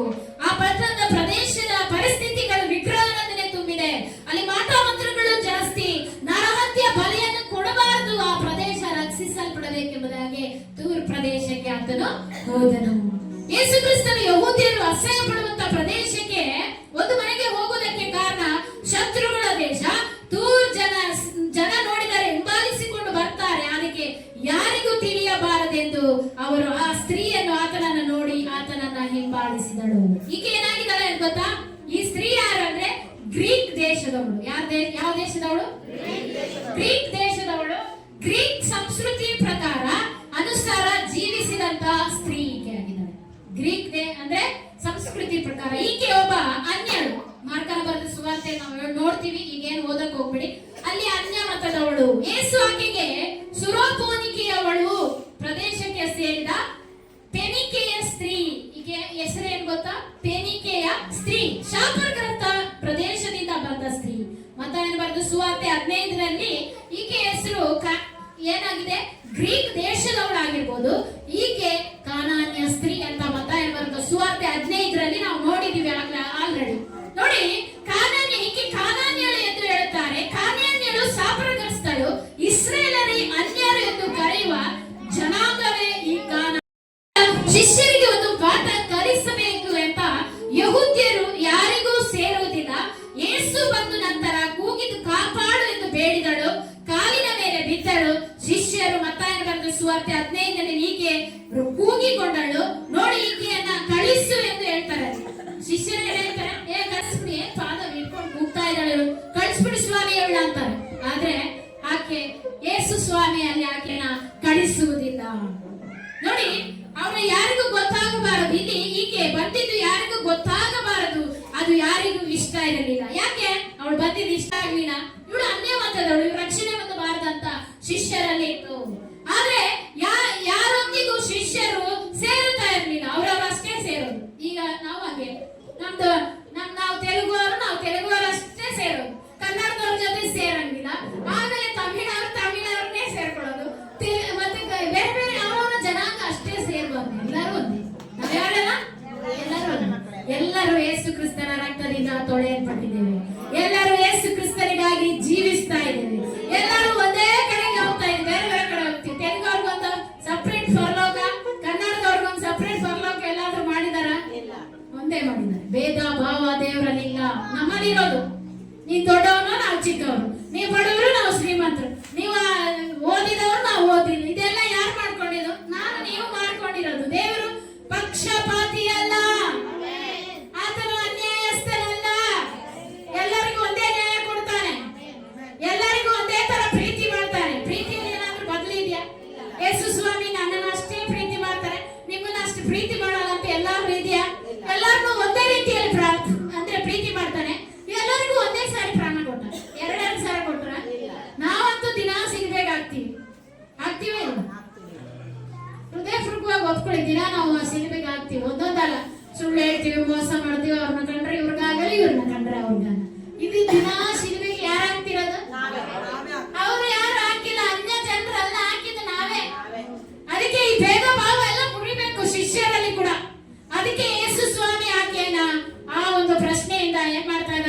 ಕೇಳ್ತಾ ಇದ್ದಾರೆ. ನೋಡಿ, ಇದು ಒಂದು ಪಾಠವನ್ನ ಕಲಿಸುವುದಕ್ಕಾಗಿ ಆತ ಈ ರೀತಿ ಮಾಡ್ದ. ಯಾರಿಗೆ ಪಾಠ ಕಲಿಸೋದು? ಅಲ್ಲಿ ಇರ್ತಾರಲ್ಲ ಪಕ್ಕದವರು, ಅವ್ರಿಗಾಗಿ. ದೇವ್ರು ಹೇಳ್ತಾನೆ, ದೇವ್ರು ಒಂದೊಂದು ಪಾಠ ಕಲಿಸ್ತಾರೆ, ಎಚ್ಚರಿಕೆಯಿಂದ ನೀವು ಪಾಠವನ್ನ ಕಲಿಬೇಕು. ನೋಡಿ ಅಲ್ಲಿ ಮತ್ತಾಯ 15:23 ವಚನ ಓದ್ರಿ. ಆದರೆ ಆತನು ಆಕೆ ಏನೂ ಉತ್ತರ ಕೊಡಲಿಲ್ಲ. ಆಗ ಆತನ ಶಿಷ್ಯರು ಬಂದು, ನಮ್ಮ ಹಿಂದೆ ಕೂಗಿಕೊಂಡು ಬರುತ್ತಾಳೆ, ಆಕೆಯನ್ನು ಕಳುಹಿಸಿ ಬಿಡು ಎಂದು ಆತನನ್ನು ಬೇಡಿಕೊಂಡರು. ನೋಡಿ, ಇವ್ರ ಕನಿಕರನೇ ಇಲ್ಲ. ದೇವರು ಹೇಳಿದಾನೆ ಕನಿಕರ ಪಡು, ದಯೆ ತೋರಿಸು ಅಂತ. ಇವ್ರಿಗೆ ಆ ಕನಿಕರ ಇಲ್ಲ. ಕಷ್ಟಪಟ್ಟು ಕೂಗ್ತಾ ಇದ್ದಾಳೆ, ಪಾದ ಇಟ್ಕೊಳ್ತಾಳೆ, ಅವ್ರು ಎಲ್ಲಿ ಹೋಗ್ತಾರ ಅಲ್ಲಿ ಬರ್ತಾ ಇದ್ದಾನೆ. ಇವ್ರಿಗೊಂದು ಶಿವರಾದ್ರೆ ದಯೆ ತೋರಿಸ್ಬೇಕಲ್ಲ, ಇದಿಲ್ಲ ಅವರಲ್ಲಿ. ಏನಿಲ್ಲ? ಕನಿಕರ, ದಯೆ ಇಲ್ಲ. ನಾವೆಷ್ಟು ದೇವರಲ್ಲಿ ಪ್ರಾರ್ಥನೆ ಮಾಡ್ತೀವೋ ಅಷ್ಟು ಆತನ ಗುಣಗಳನ್ನ ನಾವು ಬಳಸ್ಕೊಳ್ತೀವಿ. ನಮ್ಮಲ್ಲಿ ಏನಿರ್ಬೇಕು? ಆತನ ಗುಣ ಇರ್ಬೇಕು. ಆತನು ಪ್ರೀತಿ ಸ್ವರೂಪನು, ಆತನು ಕ್ಷಮಿಸುವವನು, ಆತನು ದಯೆ ತೋರಿಸ್ತಾನೆ, ಕರುಣಿಸ್ತಾನೆ, ಮತ್ತೊಬ್ಬರಿಗೆ ನಂಬಿಕೆಯನ್ನು ಹುಟ್ಟಿಸ್ತಾನೆ. ಎಲ್ಲ ಇದೆ. ಇದೆಲ್ಲ ಇಲ್ಲ ಅಂದ್ರೆ ಆತನ ಶಿಷ್ಯರಾಗುವುದಕ್ಕೆ ನಾವು ಯೋಗ್ಯತೆ ಇಲ್ಲದವರು. ನೋಡಿ, ಅವ್ರು ಕಳಿಸ್ಬಿಡು. ಯಾವಾಗೆಲ್ಲ ಕೂತ್ಕೊಂಡು ಬರ್ತಾ ಇದ್ದಾರೆ ಒಂದೇ ಸಮನೆ, ಕಳಿಸಿಬಿಡು ಅಂತ ಹೇಳ್ತಾನೆ. ಆದ್ರೆ ಶಿಷ್ಯರು ಕಳಿಸಿಬಿಡು ಎಂದರು, ಆದ್ರೆ ಸಹಾಯ ಮಾಡಿ ಎಂದು ಹೇಳಲಿಲ್ಲ. ಇವತ್ತು ನಾವು ಹೇಳ್ತೀವ ಸಹಾಯ ಮಾಡಿ, ಪಾಪ ಅವ್ರಿಗೆ ಏನಾದ್ರು ಅಂದ್ರೆ ನಮ್ಮ ಹತ್ರ ಇರುತ್ತೆ, ಆದ್ರೆ ಮಾಡಲ್ಲ ನಾವು ಅಂತ ಮೊಂಡ್ರು. ಯಾಕಂದ್ರೆ ಬೇರೆಯವ್ರು ಮಾಡಿದ್ರೆ ಏನು ಕೊಟ್ರಿ, ಕೊಡಬಾರ್ದಿತ್ತು, ಅವ್ರಿಗೇನ ಕಮ್ಮಿ ಇದೆ ಅಂತೀವಿ ಅಲ್ವಾ? ಆದ್ರೆ ಸಹಾಯ ಮಾಡಿ ಮನ್ಸಿಲ್ಲ ಶಿಷ್ಯರಿಗೆ, ಕಳಿಸ್ಬಿಡು. ಏನ್ ಕೂಕೊಂಡು ಬರ್ತಾ ಇದ್ದಾಳೆ, ಬೆಳಗಿಂದ ನೋಡ್ತಾ ಇದೀವಿ ಅವಳನ್ನ, ಇದು ಮಾತ್ರ ಅವರಲ್ಲಿ ಬರ್ತಾ ಇದೆ. ಆದ್ರೆ ಕಳಿಸಲಿಲ್ಲ. ಆದ್ರೆ ಶಿಷ್ಯರಿಗೆ ಒಂದು ಪಾಠ ಕಳಿಸಿದ. ಅವಳಿಗೊಂದು ಅದ್ಭುತ ಮಾಡೇ ಮಾಡ್ತೀನಿ, ಅದ್ಭುತ ಮಾಡಿ ನಾನು ಯಾರು ಅಂತ ಈ ಲೋಕಕ್ಕೆ ತಿಳಿಸ್ತೇನೆ. ದೇವರು ಯಾರಂತ ತೋರಿಸಿದ್ರು, ನಮ್ಮನ್ನ ನಿಮ್ಮನ್ನ ಪ್ರೀತಿ ಮಾಡಿದ. ಆಮೇಲೆ ನಾನು ಇಸ್ರಾಯೇಲರಿಗಾಗಿ ಯಹೂದ್ಯರಿಗಾಗಿ ಬಂದವನಲ್ಲ, ಅನ್ಯರಿಗೂ ಅಲ್ಲ ಎಂದು ಹೇಳುತ್ತಾನೆ. 15-24 ವಚನ ಓದ್ರಿ. ಅದಕ್ಕಾತನು ತಪ್ಪಿಸಿಕೊಂಡ ಕುರಿಗಳಂತಿರುವ ಇಸ್ರಾಯೇಲಿನ ಮನೆತನದವರ ಬಳಿಗೆ ಹೊರತು ಮತ್ತಾರ ಬಳಿಗೆ ನಾನು ಕಳಿಸಲ್ಪಟ್ಟವನಲ್ಲ ಅಂದನು. ಇಲ್ಲಿ ನೋಡಿ ಒಂದು ಮಾತು, ಅಂದ್ರೆ ಚದ್ರಿಗೊಂದು ಇಸ್ರಾಯೇಲ್ ಬಂದಿದೆ, ಮತ್ತೆ ಯಾರು ಬರ್ಲಿಲ್ಲ ಅಂದ್ರೆ ಅರ್ಥ ಏನು? ಯಾಕೆ ಯೇಸು ಸ್ವಾಮಿ ಆ ಕಾನಾನ್ಯ ಸ್ತ್ರೀಗೆ ಅದ್ಭುತ ಮಾಡ್ಬೇಕಿತ್ತು? ಪ್ರಶ್ನೆ ನೋಡಿ, ಅಲ್ಲಿ ದೇವರು ಪ್ರಶ್ನೆ ಹಾಕಿದ್ದಾರೆ. ಈಗ ನಾವೊಂದು ಪ್ರಶ್ನೆ ಹಾಕುವಾಗ ಅದೇ ಪ್ರಶ್ನೆ ಅಲ್ಲಿ ಬರುತ್ತೆ. ಏನಂದ್ರೆ, ನಾನು ಯಹೂದ್ಯರಿಗೆಲ್ಲ ಇಸ್ರಾಯೇಲರಿಗೆ ಬಂದಿದ್ದೇನೆ, ಅಂದ್ರೆ ಯಹೂದ್ಯರಿಗೂ ಇಸ್ರಾಯೇಲ್ ಅನ್ಯ ಮತದವ್ರಿಗೆ ಬಂದಿಲ್ಲ ಅಂದ್ರೆ ಯಾಕೆ ಕಾನಾನ್ಯ ಸ್ತ್ರೀಗೆ ಅಲ್ಲಿ ಅದ್ಭುತ ಮಾಡಿದ್ರು? ನೋಡುವಾಗ ನೋಡಿ, ಯಾಕೆ ಅನ್ಯರು ವಿಗ್ರಹಾರಾಧನೆ ಮಾಡುವವರು, ಆದ್ರೆ ಅಲ್ಲಿ ಅನ್ಯರು ವಿಗ್ರಹಾರಾಧನೆ ಮಾಡಲು ಕ್ರಿಸ್ತ ಪ್ರದೇಶದಿಂದ ಬಂದವರು, ದೇವರ ಮಾತನ್ನು ನಂಬುವ ಸ್ಥಿತಿಯಲ್ಲಿ ಅವರು ಇರಲಿಲ್ಲ. ಆದ್ರೆ ದೇವಕುಮಾರನು ನಂಬುತ್ತಾನೆ. ಹಾಗೆ ಯಹೂದ್ಯರು ದೇವರನ್ನ ಅಸಹ್ಯ ಪಡುವ ಈ ಜನರಿಗೆ ಬುದ್ಧಿ ಕಲಿಸಲು, ಆ ಪ್ರದೇಶದ ಜನರಿಗೆ ಅರ್ಥ ಆಗುವ ಹಾಗೆ ನಾನು ಇಸ್ರಾಯೇಲರಿಗೆ ಬಂದಿದ್ದೇನೆ ಅಂತ ಹೇಳ್ತಾನೆ. ಅಂದ್ರೆ ನಾನು ಆ ಜನರಿಗೆ ಬುದ್ಧಿ ಕಲಿಸ್ಬೇಕಲ್ಲ, ಆ ಜನಾಂಗಕ್ಕೂ ನಾನು ಇಸ್ರಾಯೇಲರಿಗೆ ಮಾತ್ರ ಬಂದಿದ್ದೀನಿ, ನಿಮಗೆ ಅಲ್ಲ ಅಂತ ಹೇಳ್ತಾನೆ. ಏನ್ ಹೇಳ್ತಾರೆ? ನಾನು ಇಸ್ರಾಯೇಲರಿಗೆ ಅಷ್ಟೇ ಬಂದಿದ್ದೇನೆ, ನಿಮಗೆ ಅಲ್ಲ ಅಂತ ಅಲ್ಲಿ ಹೇಳ್ತಾನೆ. ಆ ಜನರಿಗೆ ಅರ್ಥ ಆಗುವಾಗೆ ಇಸ್ರಾಯೇಲರಿಗೆ ಬಂದಿದ್ದೇನೆ ಅಂತ ಹೇಳ್ತಾನೆ. ಅಲ್ಲಿ ಕೂಡಿದ ಜನಕ್ಕೆ ತಿಳಿಯಲು ಒಂದು ಪಾಠ. ಯೇಸು ಕ್ರಿಸ್ತನ ಯಹೂದ್ಯರ ದೇವರು ಆ ಜನಾಂಗವನ್ನು ರಕ್ಷಿಸಲು ಬಂದವನೆಂದು ಈ ಜನರು ತಿಳಿದಿದ್ದರು. ನಿಮ್ಮವರನ್ನು ನಿಮ್ಮವರಾಗಿ ನೋಡುವ ಒಂದು ಸಂದರ್ಭ ಬಂದೇ ಬರುತ್ತೆ. ನಮ್ಮವರಾಗಿ ನೋಡುವ ಒಂದು ಸಂದರ್ಭ ಬರುತ್ತೆ. ಆ ಸಂದರ್ಭಕ್ಕಾಗಿ ಕಾದನು. ತನ್ನವರಿಗೆ ಆ ಪ್ರದೇಶದವರೆಗೂ ಹೊಂದಾಣಿಕೆ ಆಗುತ್ತಿರಲಿಲ್ಲ. ಇಸ್ರಾಯೇಲರಿಗೂ ತೂರ್ ಸೀದೋನ್ ಪಟ್ಟಣದ ಜನಕ್ಕೆ ಹೊಂದಾಣಿಕೆ ಆಗುತ್ತಿರಲಿಲ್ಲ. ಮತ್ತಾಯನು ಬರೆದ ಸುವಾರ್ತೆ 10ನೇ ಅಧ್ಯಾಯ 5-6ನೇ ವಚನ ಓದ್ರಿ. ಮತ್ತಾಯನು ಬರೆದ ಸುವಾರ್ತೆ 10ನೇ ಅಧ್ಯಾಯ 5 ಮತ್ತು 6ನೇ ವಚನ. ಈ 12 ಮಂದಿಯನ್ನು ಯೇಸು ಕಳುಹಿಸಿದನು. ಕಳುಹಿಸುವಾಗ ಅವರಿಗೆ ಅಪ್ಪಣೆ ಕೊಟ್ಟದ್ದೇನೆಂದರೆ, ಅನ್ಯ ಜನಗಳ ಕಡೆಗೆ ಹೋಗಬೇಡಿರಿ, ಸಮಾರ್ಯರ ಊರೊಳಗೆ ಕಾಲಿಡಬೇಡಿರಿ, ಇವರನ್ನು ಬಿಟ್ಟು ತಪ್ಪಿಸಿಕೊಂಡ ಕುರಿಗಳಂತಿರುವ ಇಸ್ರಾಯೇಲಿನ ಮನೆತನದವರ ಬಳಿಗೆ ಹೋಗಿರಿ. ಆಮೆನ್. ಹೇಳ್ತಿದ್ದಾರೆ, ನಾನು ಅನ್ಯ ಜನರ ಬಳಿಗೆ ಹೋಗ್ಬೇಡ್ರಿ, ತಪ್ಪಿಸಿಕೊಂಡ ಇಸ್ರಾಯೇಲರ ಬಳಿಗೆ ಹೋಗ್ರಿ ಅಂತ. ಇದೆಲ್ಲ ಯಾಕೆ ಹೇಳ್ತಾ ಇದಾರೆ ಅಂದ್ರೆ, ಆಕೆ ನಂಬಿಕೆ ಇನ್ನೂ ಗಟ್ಟಿ ಆಗ್ಬೇಕು. ಯಾರ ನಂಬಿಕೆ? ಅನ್ಯ ಸ್ತ್ರೀಯ ನಂಬಿಕೆ ಇನ್ನ ಗಟ್ಟಿ ಆಗ್ಬೇಕು. ಎಷ್ಟು ಹೇಳಿದ್ರು ಕೇಳದೆ ಬಿಡದೆ ಬಾಳಿಸ್ತಾ ಇದ್ದಾರೆ. ಯಾರನ್ನ? ಯೇಸು. ಅದನ್ನೆಲ್ಲ ಹೇಳ್ತಿದ್ದಾರೆ, ನಿಮ್ಮ ಬಳಿಗೆ ಬಂದಿಲ್ಲ, ನಾವು ಅನ್ಯರ ಬಳಿಗೆ ನಾವು ಬಂದಿದ್ದಲ್ಲ, ಇಸ್ರಾಯೇಲರ ತಪ್ಪಿಸಿಕೊಂಡಂತ ಇಸ್ರಾಯೇಲರ ಬಳಿಗೆ ಹೋಗ್ತಾ ಇದ್ದೀನಿ ಅಂತ ಪದೇ ಪದೇ ಹೇಳಿದ್ರು, ಹಿಂಬಾಲಿಸ್ತಾನೆ ಇದ್ದಾನೆ. ಇಲ್ಲಿ ಈಕೆ ನಂಬಿಕೆ ದೊಡ್ಡದು ಎನ್ನುತ್ತಾನೆ. ಆ ನಂಬಿಕೆಯನ್ನು ಆ ಸ್ತ್ರೀ ನಿರಾಶೆಗೆ ಒಳಗಾಗಲಿಲ್ಲ. ಏನೇ ಹೇಳು, ನಿರಾಶೆ ಈಗ ನೋಡಿ, ಯೇಸು ಸ್ವಾಮಿ ನಂಬಿದ ತಕ್ಷಣ ಎಲ್ಲ ಸುಖವಾಗಿರುತ್ತೆ ಅಂತ ಯಾರಾದ್ರೂ ದೇವ್ರು ಹೇಳಿದಾನ? ಇಲ್ಲ. ಎಲ್ಲಾ ಪರಿಸ್ಥಿತಿ ಚೆನ್ನಾಗಿರುತ್ತೆ, ಆರೋಗ್ಯ ಕೊಡ್ತೀನಿ, ಇವೆಲ್ಲ ಅನ್ಯರು ಕೇಳ್ತಾರೆ ಒಂದೊಂದ್ಸಲ, ಯಾಕೆ ನಿಮ್ ದೇವ್ರು ಕಾಯಿಲೆ ಕೊಟ್ಟ? ಕಾಯಿಲೆ ಕೊಡಲ್ಲ ಅಂತ ಎಲ್ಲಾದ್ರೂ ಹೇಳಿದ್ನ? ಹಲ್ಲೆಲೂಯಾ. ನೀ ಯೇಸುಸ್ವಾಮಿ ನಂಬಿದ್ರೆ ನಿನ್ ಕಾಯಿಲೆನೇ ಬರಲ್ಲ ಅಂತ ಎಲ್ಲಾದ್ರೂ ಬೈಬಲ್ ಅಲ್ಲಿ ಬರ್ದಿದ್ಯಾ? ಇಲ್ಲ. ಆಮೇಲೆ ನಿಮ್ಗೆ ಎಲ್ಲ ಕೊಡ್ತಾರೆ, ಯೇಸುಸ್ವಾಮಿ ನಂಬಿದ ತಕ್ಷಣ ಎಲ್ಲ ಬರುತ್ತೆ ಅಂತ ಎಲ್ಲಾದ್ರೂ ಇದೆಯಾ? ಇಲ್ಲ. ಅಂದ್ಮೇಲೆ ಇಲ್ಲಿನೂ ಹಾಗೆ ಅವ್ರಿಗೆ ಏನು ಕೊಟ್ಟಿಲ್ಲ ಆದ್ರೂ ಕೂಡ ಯೇಸುವನ್ನ ಹಿಂಬಾಲಿಸಬೇಕು. ಯಾರನ್ನ ಹಿಂಬಾಲಿಸಬೇಕು? ಯೇಸುವನ್ನ ಹಿಂಬಾಲಿಸ. ಆ ಸ್ತ್ರೀ ನಿರಾಸೆಗೊಳ್ಳಿಲ್ಲ. ಯೇಸುವಿನ ಮಾತಿನಲ್ಲಿ ನಿರ್ಲಕ್ಷ್ಯ ತೋರಿದರೂ ಆಕೆ ಬದಲಾಗಲಿಲ್ಲ. ದೇವ್ರು ನಾನು ಕೊಡಲ್ಲ ಅಂದ್ರೂ ಕೂಡ, ನಾನು ಅನ್ಯ ಜನಾಂಗ ಬಂದಿದ್ದೀನಿ ಅಂತ ಹೇಳಿದ್ರು ಕೂಡ ಆಕೆ ಮನಸ್ಥಿತಿ ಬದಲಾಗಲಿಲ್ಲ. ಇವತ್ತು ನನ್ನ ನಿನ್ನ ಮನಸ್ಥಿತಿ ಯಾವ ತರ ಇದೆ? ಯೇಸು ಕ್ರಿಸ್ತನು ಕೊಟ್ಟಾಗ ಮಾತ್ರ ದೇವರ, ಕೊಡದೇ ಇದ್ದಾಗಲೂ ದೇವರು. ಎಲ್ಲ ಸ್ಥಿತಿಯಲ್ಲೂ ನನ್ನ ದೇವರು ಯೇಸು ಕ್ರಿಸ್ತನೇ ಆಗಿದ್ದಾನೆ. ಹಲ್ಲೆಲೂಯಾ. ಕೊಟ್ಟಾಗ ಕೊಡದಿದ್ದಾಗ ಯೋಬನು ಹೇಳ್ತಾನೆ, ಏನು ಹೇಳ್ತಾನೆ ಅದನ್ನು, ಏನು ಕೊಟ್ಟರು ಕೂಡ, ಕೊಟ್ಟೇ ಇಲ್ಲ ಅಂದ್ರೂ ಕೂಡ ಆತನನ್ನ ಪ್ರೀತಿ ಮಾಡೋದನ್ನ ಬಿಡ್ಲೇಬಾರದು. ಕೊಡ್ತಾನೆ, ನಮ್ಮನ್ನ ಪರೀಕ್ಷೆ ಕೂಡ ಮಾಡ್ತಾನೆ. ಯೇಸು ಅಲ್ಲಿಂದ ಹೊರಟು ತೂರ್ ಸೀದೋನ್ ಪಟ್ಟಣದ ಪ್ರಾಂತ್ಯಗಳಿಗೆ ಹೋದನು. ಆ ಸೀಮೆಯಿಂದ ಕಾನಾನ್ಯರೊಬ್ಬಳು ಹೊರಟು ಬಂದು, ಸ್ವಾಮಿ, ದಾವೀದನ ಕುಮಾರನೇ, ನನ್ನನ್ನು ಕರುಣಿಸು, ನನ್ನ ಮಗನಿಗೆ ದೆವ್ವದ ಕಾಟ ಬಹಳವಾಗಿದೆ ಎಂದು ಕೂಗಿಕೊಂಡಳು. ಯಹೂದ್ಯರು ರಕ್ಷಕನೆಂದು ಆಕೆ ನಂಬಿದಳು. ಯಹೂದ್ಯರು ರಕ್ಷಕನೇ, ದಾವೀದ ಕುಮಾರ ಅಂತ ಕರೆಯಕ್ಕೆ ಏನಾಕೆ ಗೊತ್ತು ಅಲ್ವಾ? ಯಹೂದ್ಯರು ರಕ್ಷಕನಾಗಿ ಬಂದಿದ್ದಾನೆ. ಯಾರು? ಯೇಸು ಕ್ರಿಸ್ತ. ನಂಬಿದಳು.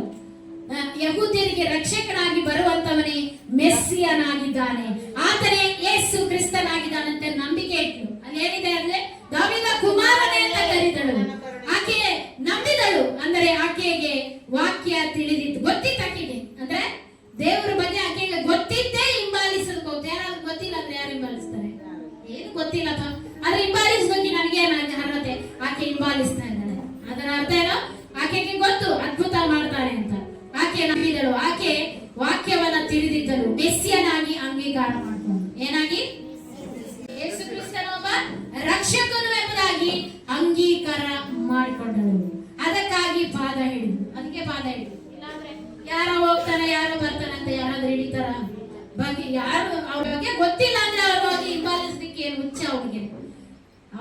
ಆತನ ಬಗ್ಗೆ ಗೊತ್ತು. ಈತನೇ ಲೋಕಕ್ಕೆ ರಕ್ಷಕನು, ಯಹೂದಿಯರಿಗೆ ರಕ್ಷಕನಾಗಿ ಬರುವಾತನು ಯೇಸು ಕ್ರಿಸ್ತನಾಗಿದ್ದಾನೆ ಅಂತ ನಂಬಿದಳಾಕೆ.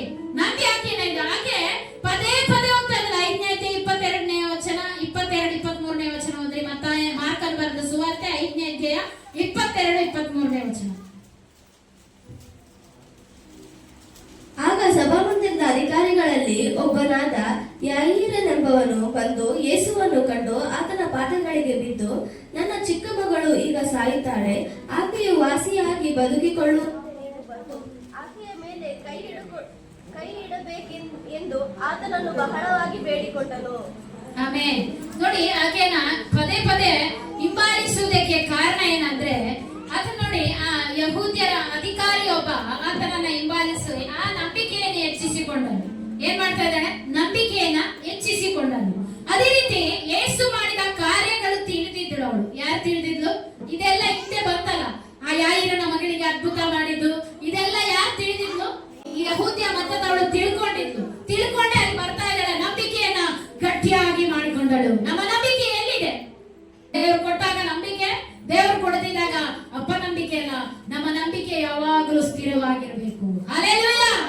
ನಂಬಿಕೆಯಲ್ಲಿ ಅಲುಗಾಡಬಾರದು. ಇವತ್ತು ಏನೇ ಪರಿಸ್ಥಿತಿಗಳು ಕೆಟ್ಟು ಹೋಗಬಹುದು, ಆದ್ರೆ ನಂಬಿದಾತನು ಕೈ ಬಿಡುವನಲ್ಲ. ನಂಬಿದಾತನು ನಮ್ಮನ್ನು ಕೈ ಬಿಡುವನಲ್ಲ. ಮಧ್ಯ ದಾರಿಯಲ್ಲಿ ನಮ್ಮನ್ನ ನಡು ನೀರಿನಲ್ಲಿ ಬಿಟ್ಟು ಹೋಗುವ ದೇವರು ನಮ್ಮ ದೇವರಲ್ಲ. ಹಲ್ಲೆಲೂಯಾ. ಯಾರೇ ಏನೇ ಹೇಳಿ, ಇವತ್ತು ನಿಮ್ ತಲೆ ಕಡಿತೇನಂದ್ರು ನೀ ನಂಬಿದ ದೇವರನ್ನ ನೀನ್ ಬಿಡುವುದಕ್ಕೆ ಹೋಗಬಾರದು. ನನ್ನ ದೇವರು ರಕ್ಷಕನು, ಲೋಕಕ್ಕೆ ರಕ್ಷಕನು, ನನಗೆ ರಕ್ಷಕನು, ನನ್ನ ಜೀವಿತದಲ್ಲಿ ಅದ್ಭುತ ಮಾಡಿದ್ದಾನೆ. ರಕ್ಷಣೆ ಎಂಬ ಆ ನಿರೀಕ್ಷೆ ನನ್ನ ಜೀವಿತದಲ್ಲಿ ಹುಟ್ಟಿದ್ದಾನೆ. ನನಗಾಗಿ ಪರಲೋಕವನ್ನು ಸಿದ್ಧ ಮಾಡಿದ ದೇವರು. ಆತನನ್ನ ಬಿಟ್ಟು ಬೇರೆ ನನ್ನ ಹಿಂಬಾಲಿಸುವುದಿಲ್ಲ. ಬೇರೆ ಹಿಂಬಾಲಿಸಬಾರದು. ಅಲ್ಲಿ ಹೇಳಿದ್ರೆ ಅಲ್ಲಿ ಹೋಗೋದು, ಇಲ್ಲಿ ಹೋದ್ರೆ ಇಲ್ಲಿ ಹೋಗೋದು. ಆ ನಂಬಿಕೆ ನಮ್ಮ ನಂಬಿಕೆ ಆಗಬಾರದು. ನೀನು ಇಟ್ಟ ನಂಬಿಕೆ, ನಾನು ಇಟ್ಟ ನಂಬಿಕೆ ಒಂದೇ ಆಗಿರ್ಬೇಕು, ಅದು ಕೊನೆಯವರೆಗೂ. ಹಲ್ಲೆಲೂಯಾ. ಮೊದಲು ಎಲ್ಲ ಅದ್ಭುತ ಮಾಡುವಾಗ ಪ್ರಾರ್ಥನೆ ಪ್ರಾರ್ಥನೆ ಪ್ರಾರ್ಥನೆ, ಆಮೇಲೆ ಪ್ರಾರ್ಥನೆ ಇಲ್ಲ, ಏನಿಲ್ಲ, ಎಲ್ಲ ತಣ್ಣಗಾಗೋದು. ಅದಲ್ಲ ಕೊಟ್ಟರು ನಿನಗೆ ಕೊಟ್ಟಾಗ ಹೇಗೆ ಆ ರೀತಿ ದಾಹದಿಂದ ಬೇಡಿದೆಯೋ ನೀ ಕೊಟ್ಟಾದ್ಮೇಲೆ ಕೂಡ ದಿನನಿತ್ಯದ ನಿನ್ನ ಪ್ರಾರ್ಥನೆ ಹಾಗೇ ಇರ್ಬೇಕು, ಬದಲಾಗಬಾರ್ದು. ನಮ್ ದೇವ್ರು ಬದಲಾಗಿದಾನ? ಬದಲಾಗಿದ್ರೆ ನಾನೇನು ಇಲ್ಲಿ ಇರ್ತಾ ಇದೀವ? ಇರ್ತಾ ಇರ್ಲಿ. ಯಾಕೆಂದ್ರೆ ನಾವು ಪ್ರೀತಿ ಮಾಡಿದ್ರು ನಾವು ಎಷ್ಟೊತ್ತು ಪ್ರಾರ್ಥನೆ ಮಾಡಿದ್ವಿ ಹೇಳಿ? ಹಗಲು ರಾತ್ರಿ ಕೂತ್ಕೊಂಡ ಅಯ್ಯ ನಮಗೆ ಅದು ಕೊಡು ಇದು ಕೊಡು ಅಂತ ಕೇಳಿದ್ವ? ಇಲ್ಲದ. 1 ನಿಮಿಷ 10 ನಿಮಿಷ 1 ಗಂಟೆ ನಂತರ ಪ್ರಾರ್ಥನೆ ಇಲ್ಲ, ಆದ್ರೂ ನನ್ನನ್ನು ಕಾಪಾಡ್ತಾ ಇದ್ದಾನಲ್ಲ. ಆಗಲ್ಲ. ನಮ್ಮವ್ರು ನಮ್ಗೆ ಆಗ್ತಾರ? ನಮ್ಮವರೇ ನಮ್ಮನ್ನ ಕಂಡ್ರೆ ಆಗಲ್ಲ, ಸ್ವಂತದವ್ರು ಆಗಲ್ಲ, ಅಕ್ಕ ತಂಗಿಯವ್ರಿಗೆ ಆಗಲ್ಲ, ಅಣ್ಣ ತಮ್ಮಂದಿರ್ಗೆ ಆಗಲ್ಲ, ಒಡ ಹುಟ್ಟಿದವ್ರಿಗೆ ಆಗಲ್ಲ. ಅಂದ ಮೇಲೆ ನನ್ನ ದೇವರು ನನ್ನನ್ನ ಎಲ್ಲ ಕೊಟ್ಟು ಇಲ್ಲಿಯವರೆಗೆ ಕಾಪಾಡಿದ ಅಂದ್ಮೇಲೆ ನಮ್ಮ ನಂಬಿಕೆ ಇನ್ನ ಗಟ್ಟಿ ಆಗಬೇಕು. ಯಾರಲ್ಲಿ? ಯೇಸು ಕ್ರಿಸ್ತನಲ್ಲಿ ಇಟ್ಟಂತ ನಂಬಿಕೆ ಯಾವತ್ತು ಬದಲಾಗಬಾರದು. ನನ್ನ ದೇವರು ಕೈ ಬಿಡುವನಲ್ಲ. ನಿನ್ ಗಂಡ ಕೈ ಬಿಡ್ಬೋದು, ನಿನ್ ಹೆಂಡತಿ ಕೈ ಬಿಡ್ಬೋದು, ತಾಯಿ ತಂದೆ ಕೈ ಬಿಡ್ಬೋದು. ಯೇಸು ನನ್ನನ್ನ ಕೈ ಬಿಡುವನಲ್ಲ, ಮಧ್ಯ ದಾರಿಯಲ್ಲಿ ಬಿಟ್ಟು ಹೋಗೋಣಲ್ಲ. ನಿನ್ ಗಂಡ ನಿನ್ನ ಹೆಂಡತಿ ನೀನ್ ಕೊಟ್ಟಾಗ ಎಲ್ಲ ಇರ್ತಾರೆ, ಕೊಡದಿದ್ದಾಗ ಗಂಡನೂ ಇಲ್ಲ ಹೆಂಡತಿನೂ ಇಲ್ಲ ಯಾರೂ ಇಲ್ಲ. ಆದ್ರೆ ನನ್ನ ದೇವರು ಆ ರೀತಿ ಮೋಸ ಮಾಡುವ ದೇವರು ನನ್ನ ದೇವರಲ್ಲ. ಇವತ್ತು ಏನಾದ್ರೂ ನೀನ್ ಕೊಟ್ರೆ ಮಾತ್ರ ನಿನ್ನನ್ನ ಎತ್ತುತ್ತಾರೆ ಹೊರತು ಕೊಡದೇ ಇದ್ರೆ ನಿನ್ನನ್ನ ಅಷ್ಟು ಪ್ರೀತಿ ಮಾಡುವವರು ಯಾರಾದ್ರೂ ಇದ್ದಾರೆ? ನೀನು ಕೊಟ್ಟರು ಕೊಡದೇ ಇದ್ರು ನಿನ್ನನ್ನ ಪ್ರೀತಿಯಿಂದ ನಡೆಸ್ತಾ ಇದ್ದಾನಲ್ಲ, ಆತನೇ ನಿಜವಾದ ದೇವರು. ಹಲ್ಲೆಲೂಯಾ! ಎಷ್ಟು ನಾವು ದೇವರಿಗಾಗಿ ಎಷ್ಟು ತ್ಯಾಗ ಮಾಡಿದ್ದೀವಿ, ಹೋಗ್ಲಿ ಎಷ್ಟಾದ್ರೂ ತ್ಯಾಗ ಮಾಡಿದ್ದೀವಿ. ಆತನು ತ್ಯಾಗ ಮಾಡಿದ್ದಾನೆ, ತನ್ನ ಸ್ವಂತ ಶರೀರವನ್ನ ನನಗೂ ನಿನಗೂ ಪ್ರಾಣಧಾರೆಯಾಗಿ ಅರ್ಪಿಸಿದ್ದಾನೆ. ಅದಕ್ಕಿಂತ ದೊಡ್ಡ ಪ್ರೀತಿ ಬೇಕಾ? ಅದಕ್ಕಿಂತ ದೊಡ್ಡ ತ್ಯಾಗ ನಮಗೆ ಬೇಕಾ? ನಮ್ಮನ್ನ ಪ್ರೀತಿ ಮಾಡಿರೋದು ಏನೋ ಕ್ಷಣ ಮಾತ್ರದ ಪ್ರೀತಿ ಅಲ್ಲ, ಕಾಮದ ಪ್ರೀತಿ ಅಲ್ಲ, ಈ ಲೋಕದ ಶರೀರದ ಪ್ರೀತಿ ಅಲ್ಲ, ಶಾಶ್ವತ ಪ್ರೀತಿಯಿಂದ ನಿನ್ನನ್ನ ಪ್ರೀತಿ ಮಾಡಿದ್ದಾನೆ. ಆ ಪ್ರೀತಿಯಲ್ಲಿ ಒಂದು ಕಲ್ಮಶ ಕೂಡ ಇಲ್ಲ. ನನ್ನ ಯೇಸುವಿನ ಪ್ರೀತಿಯಲ್ಲಿ ಒಂದು ಚೂರು ಕೂಡ ಕಲ್ಮಶಗಳಿಲ್ಲದ ಪ್ರೀತಿ ನನ್ನನ್ನ ಪ್ರೀತಿ ಮಾಡಿದವನು. ಆ ಪ್ರೀತಿನೇ ಇವತ್ತು ನನ್ನನ್ನ ಈ ಸ್ಥಾನದಲ್ಲಿ ನಿಲ್ಲಿಸಿರೋದು. ಕೊಡ್ತೀನಿ ಅಂದ್ರೆ ಕೊಟ್ಟೇ ಬಿಡ್ತಾರೆ, ಮೋಸ ಮಾಡೋದಿಲ್ಲ. ಅದನ್ನೇನಾದ್ರೂ ಮೋಸ ಮಾಡಿದ್ನ? ಊಟ ಕೊಟ್ಟಿಲ್ವಾ, ಬಟ್ಟೆ ಕೊಟ್ಟಿಲ್ವಾ, ನೀ ಕೇಳಿದೆಲ್ಲ ಕೊಟ್ಟಿದ್ದಾರೆ, ನೀ ತೋರಿಸಿದ್ದೆಲ್ಲ ಕೊಟ್ಟಿದ್ದಾರೆ. ಆದ್ರೆ ನೀನೇನ್ ಮಾಡಿದೆ ದೇವ್ರಿಗೆ? ಏನ್ ಮಾಡಿದ್ವಿ? ಮತ್ತೆ ನಮ್ಮನ್ನ ನಾವು ಪರೀಕ್ಷೆ ಮಾಡ್ಕೊಂಡು ಆ ಕಾನಾನ್ಯ ಸ್ತ್ರೀಯ ಅರ್ಥ ಏನ್ ಗೊತ್ತಾ? ಬಿಡದೆ ಹಿಂಬಾಲಿಸಿದಳು. ಏನು ಮಾಡ್ತಾನ? ಏನ್ ಹೇಳಿದ್ರು ಅವರು? ನಾಯಿ ಮರಿಗೆ ಹಾಕಲ್ಲಪ್ಪ, ಮೇಜಿನ ಮೇಲೆ ಬಿದ್ದಂತ ರೊಟ್ಟಿಯ ತಿಂಡನ್ನು ನಾಯಿ ಮರಿಗಳಿಗೆ ಹಾಕ್ತೇನೆ ಹೊರತು ಬೇರೆ ಕೊಡೋದಿಲ್ಲ ಅಂತ ಹೇಳಿದ. ಹಲ್ಲೆಲೂಯಾ! ಬಿಟ್ಟು ಹೋಗೋದಿತ್ತಲ್ಲ ಅವರು. ನಾಯಿ ಮರಿಗೆ ಹಾಕೋದಾದ್ರೆ ನಾನೇ ಯಾಕೆ ಬರ್ತೀನಿ? ಯೇಸುವಿನ ಹತ್ರ ಬಂದು ಯಾಕೆ ಗುದ್ದಾಡ್ಲಿ? ಯಾಕೆ ನಾನು ಬೆಳೆಯಿಂದ ಹಿಂಬಾಲಿಸ್ತಾನೆ ಇದ್ದೀನಿ? ಯಾಕೆ? ನಾಯಿ ಮರಿಗಳಿಗೆ ತಾನೇ ಹಾಕೋದು, ಬಿಡು. ಆ ನಾಯಿ ಮರಿ ನನ್ನ ಮಕ್ಕಳೇ ಆಗಿರ್ಬೋದು, ನನ್ನ ಮಗಳೇ ಆ ನಾಯಿ ಮರಿಯ ಸ್ಥಾನದಲ್ಲಿದ್ದಾಳೆ, ಅವಳಿಗೆ ಹಾಕಯ್ಯ ರೊಟ್ಟಿನ ಅಂತ ಕೇಳ್ತಾ ಇದ್ದಾಳೆ. ಏನ್ ಹೇಳ್ತಿದ್ದಾರೆ? ಆ ನಾಯಿ ಮರಿ ತಿನ್ನುವ ಎಂಜಲು ನನ್ನ ಮಗಳಾಗಿದ್ದಾಳೆ, ಆ ಎಂಜಲನ್ನ ಹಾಕು ಅಂತ ಬೇಡ್ತಾ ಇದ್ದಾಳೆ. ಅಂತ ನಂಬಿಕೆ ನಮ್ಮಲ್ಲಿದೆಯಾ? ಆ ನಂಬಿಕೆನ ನಾವು ಬೆಳೆಸ್ಕೋಬೇಕು. ನಾಯಿ ಮರಿಗಳಿಗೆ ಹಾಕುವಂತ ಚೂರು ನನ್ನ ಮಗಳು ತಿನ್ನೋದಕ್ಕೆ ಅರ್ಹಳಾಗಿದ್ದಾಳೆ, ಕೊಡು ಸ್ವಾಮಿ ಅಂತ ಬೇಡ್ತಾ ಇದ್ದಾನೆ. ಆ ನಂಬಿಕೆ ನಾನು ನೀನು ಬೆಳೆಸ್ಕೋಬೇಕು. ನನ್ನ ದೇವರು ನೋಡಿ, ನಾವು ಅಂತೀವಿ ದೇವ್ರು ಹೇಳಿದಾರೆ, ದೇವ್ರು ಇದ್ದಾನೆ, ನೀನು ಹುಡುಕಿದ್ರೆ ದೇವ್ರು ಸಿಗ್ತಾನೆ, ಹುಡುಕಿಲ್ಲ ಹಾಗೆ ಸಿಗೋದಿಲ್ಲ. ಹುಡುಕೋದು ಎಲ್ಲಿ? ಎಲ್ಲಾದ್ರೂ ಅಂಗಡಿಯಲ್ಲಿ ಸಿಗ್ತಾನ? ದಾರಿಯಲ್ಲಿ ಸಿಗ್ತಾನ? ಪ್ರಾರ್ಥನೆಯಲ್ಲಿ ಹುಡುಕು, ಪ್ರಾರ್ಥನೆಯಲ್ಲಿ ಹುಡುಕು, ದೇವರ ವಾಕ್ಯದಲ್ಲಿ ಹುಡುಕು. ವಾಕ್ಯ ಮಾತಾಡ್ತೇನೆ, ನಾನು ಪ್ರಸಂಗ ಮಾಡಿದೆ, ಯಾರ್ಯಾವ್ದ್ರ ಮುಖಾಂತರ ಮಾತಾಡ್ತಾರೆ? ವಾಕ್ಯದ ಮುಖಾಂತರ ಮಾತಾಡ್ತಾರೆ, ಕನಸಿನ ಮುಖಾಂತರ ಮಾತಾಡ್ತಾರೆ, ದರ್ಶನಗಳ ಮುಖಾಂತರ ಮಾತಾಡ್ತಾರೆ, ಸೇವಕರ ಮುಖಾಂತರ ಮಾತಾಡ್ತಾರೆ, ಹಾಗೆ ಅನ್ಯ ಜನಾಂಗಗಳ ಮುಖಾಂತರ ಕೂಡ ಮಾತಾಡ್ತಾರೆ, ಪರಿಸ್ಥಿತಿಗಳ ಮುಖಾಂತರ ಮಾತಾಡ್ತಾರೆ, ಪ್ರೇರಣೆಯ ಮುಖಾಂತರ ಮಾತಾಡ್ತಾರೆ, ಸ್ವರಗಳ ಮುಖಾಂತರ ಮಾತಾಡ್ತಾರೆ, ಚೀಟಿಗಳ ಮುಖಾಂತರ ಮಾತಾಡ್ತಾರೆ, ಆತ್ಮಿಕ ಜನರ ಮುಖಾಂತರ ಕೂಡ ದೇವರು ಮಾತಾಡ್ತಾರೆ. ಇಷ್ಟೆಲ್ಲ ಮಾತನಾಡುವ ನನ್ನ ದೇವರು ನನಗೆ ನಿನಗೆ ಯಾಕೆ ಆ ಯೇಸುವಿನ ರುಚಿಯನ್ನ ಅರ್ಥ ಆಗ್ತಾ ಇಲ್ಲ? ಇದನ್ನ ಯಾಕೆ ತಗೊಂಡೆ ಗೊತ್ತಾ? ಆಕೆ ಹೇಳಿದಂತ ನಂಬಿಕೆ, ಆಕೆ ಬಿಡದೆ ಆತನ ಹಿಂಬಾಲಿಸಿ. ಇವತ್ತು ನೋಡಿ, ಭಾನುವಾರ ಅಂದ್ರೆ ಯಾಕೆ ಹೋಗೋದು ಬಿಡು, ಇವತ್ತು ಹೋಗಿಲ್ಲ ಅಂದ್ರೆ ಮುಂದಿನ ವಾರ ಹೋದ್ರೂ ಬರುತ್ತೆ. ನೀನು ಎಷ್ಟು ಕಡಿಮೆ ಮಾಡ್ತೀಯ ಅಷ್ಟೇ ಆಶೀರ್ವಾದ, ಎಷ್ಟು ದುಡಿತೀಯ ಅಷ್ಟೇ ಸಂಬಳ ಕೊಡ್ತಾರ, ಬೇರೆ ಎಷ್ಟು ಹಾಕಿ ಕೊಡ್ತಾರ? ನನ್ನ ದೇವರು ಹಾಗೆ ನನ್ನ ದೇವರು ಲಂಚ ತೆಗೆದುಕೊಳ್ಳುವ ದೇವರಲ್ಲ, ಮುಖ ದಾಕ್ಷಿಣ್ಯ ನೋಡುವ ದೇವರಲ್ಲ. ನೀನು ಸ್ಮಾರ್ಟ್ ಆಗಿದೆಯಾ ಅಂತ ನಿನಗೊಂದು ನ್ಯಾಯ ಮಾಡಲ್ಲ, ನೀನು ಕರ್ರಗಿದೆಯಾ ಅಂತ ನಿನಗೊಂದು ನ್ಯಾಯ ಮಾಡಲ್ಲ. ಆತನ ಒಂದೇ ತರ ನ್ಯಾಯ ಮಾಡ್ತಾನೆ. ಹಲ್ಲೆಲೂಯಾ. ನೀನು ತುಂಬಾ ಪ್ರಾರ್ಥನೆ ಮಾಡ್ತೀಯ, ಅವ್ರು ಪ್ರೇರ್ ಮಾಡಲ್ಲ ಅಂತ ನ್ಯಾಯ ಮಾಡಲ್ಲ ನನ್ನ ದೇವರು. ಪಕ್ಷಪಾತಿ ಅಲ್ಲ ನನ್ನ ದೇವರು, ಒಂದೇ ನ್ಯಾಯ ಮಾಡ್ತಾನೆ. ಆತನಿಗೆ ಭೇದ ಭಾವ ಇಲ್ಲ. ಭೇದ ಭಾವ ಇದೆಯಾ? ನಮಗಿದೆ ಭೇದ ಭಾವ. ನಿನ್ನ ಕಂಡ್ರೆ ನಮ್ಗಾಗಲ್ಲ, ಒಂದು ಹಾಡು ಹಾಡಿದ್ರೆ ನಮ್ಗಾಗಲ್ಲ, ಒಂದು ವಾಕ್ಯ ಹೆಚ್ಚಾಗುವುದ್ರಿಂದ ಆಗಲ್ಲ. ಇದು ದೇವರು ಮಾಡಲ್ಲ. ನೀನು ಓದಿದ್ರೇನು, ಇವಳು ಓದಿದ್ರೇನು, ಅವಳು ಓದಿದ್ರೇನು, ಎಲ್ಲ ದೇವರಿಗೂ ಒಂದೇ. ಹಲ್ಲೆಲೂಯಾ. ಎಲ್ಲ ಒಂದೇ ಅಲ್ವಾ? ನೀನ್ ಜಾಸ್ತಿ ಓದ್ತಿ ಅಂತ ನಿನಗೆ ಏನಾದ್ರೂ ಕಿರೀಟ ಇರ್ತಾರ? ನಿನ್ನನ್ನು ಹೇಗೆ ಪ್ರೀತಿ ಮಾಡಿದ್ರೆ ನಿನಗೆ ಹೇಗೆ ಪ್ರಾಣ ಕೊಟ್ಟು ನನಗೂ ಅದೇ ರೀತಿ ಕೊಟ್ಟ. ನನಗೇನಾದ್ರೂ ಜಾಸ್ತಿ ರಕ್ತ ಸುರಿಸಿದ್ನ? ಒಂದೇ ರಕ್ತ ಸುರಿಸಿದ, ಅದೇ ಪವಿತ್ರವಾದ ಯೌವನದ ರಕ್ತ. ಹಲ್ಲೆಲೂಯಾ. ಆ ರಕ್ತದಿಂದಲೇ ನನ್ನ ಪಾಪಗಳನ್ನ ತೊಳೆದ, ನಿನ್ನ ಪಾಪಗಳನ್ನು ಕೂಡ ತೊಳೆದ. ಹಾಗಾದ್ರೆ ದೇವರಿಗೆ ಭೇದ ಭಾವ ಇಲ್ಲ ಅಂದ್ರೆ ನನಗೆ ನಿನಗೆ ಯಾಕೆ ಭೇದ ಭಾವ? ನನಗೆ ನಿನಗೆ ಯಾಕೆ ಭೇದ ಭಾವ? ನನಗೆ ನಿನಗೆ ಯಾಕೆ ಗುಣಗುಟ್ಟುವಿಕೆ? ಅವ್ರ ಬಗ್ಗೆ ಇವ್ರ ಬಗ್ಗೆ ನಿನಗೆ ಯಾಕೆ ಗುಣಗುಟ್ಟುವಿಕೆ? ಒಂದೇ ಹೇಳ್ತೀನಿ ನೋಡಿ, ಯಾರಾದ್ರೂ ಬೇರೆಯವ್ರು ಮಾತಾಡುವಾಗ ಒಂದು ಮಾತು ಹೇಳಿ, ಬನ್ನಿ ಬ್ರದರ್ ಪ್ರಾರ್ಥನೆ ಮಾಡೋಣ ಅಂದ್ರೆ ಅವ್ರು ಬರಲ್ಲ. ಇನ್ನೊಂದ್ಸಲ ನೀವು ಮಾತಾಡೋಕ್ಕೂ ಕೂಡ ಬರಲ್ಲ. ಯಾಕೆ ಹೇಳಿ?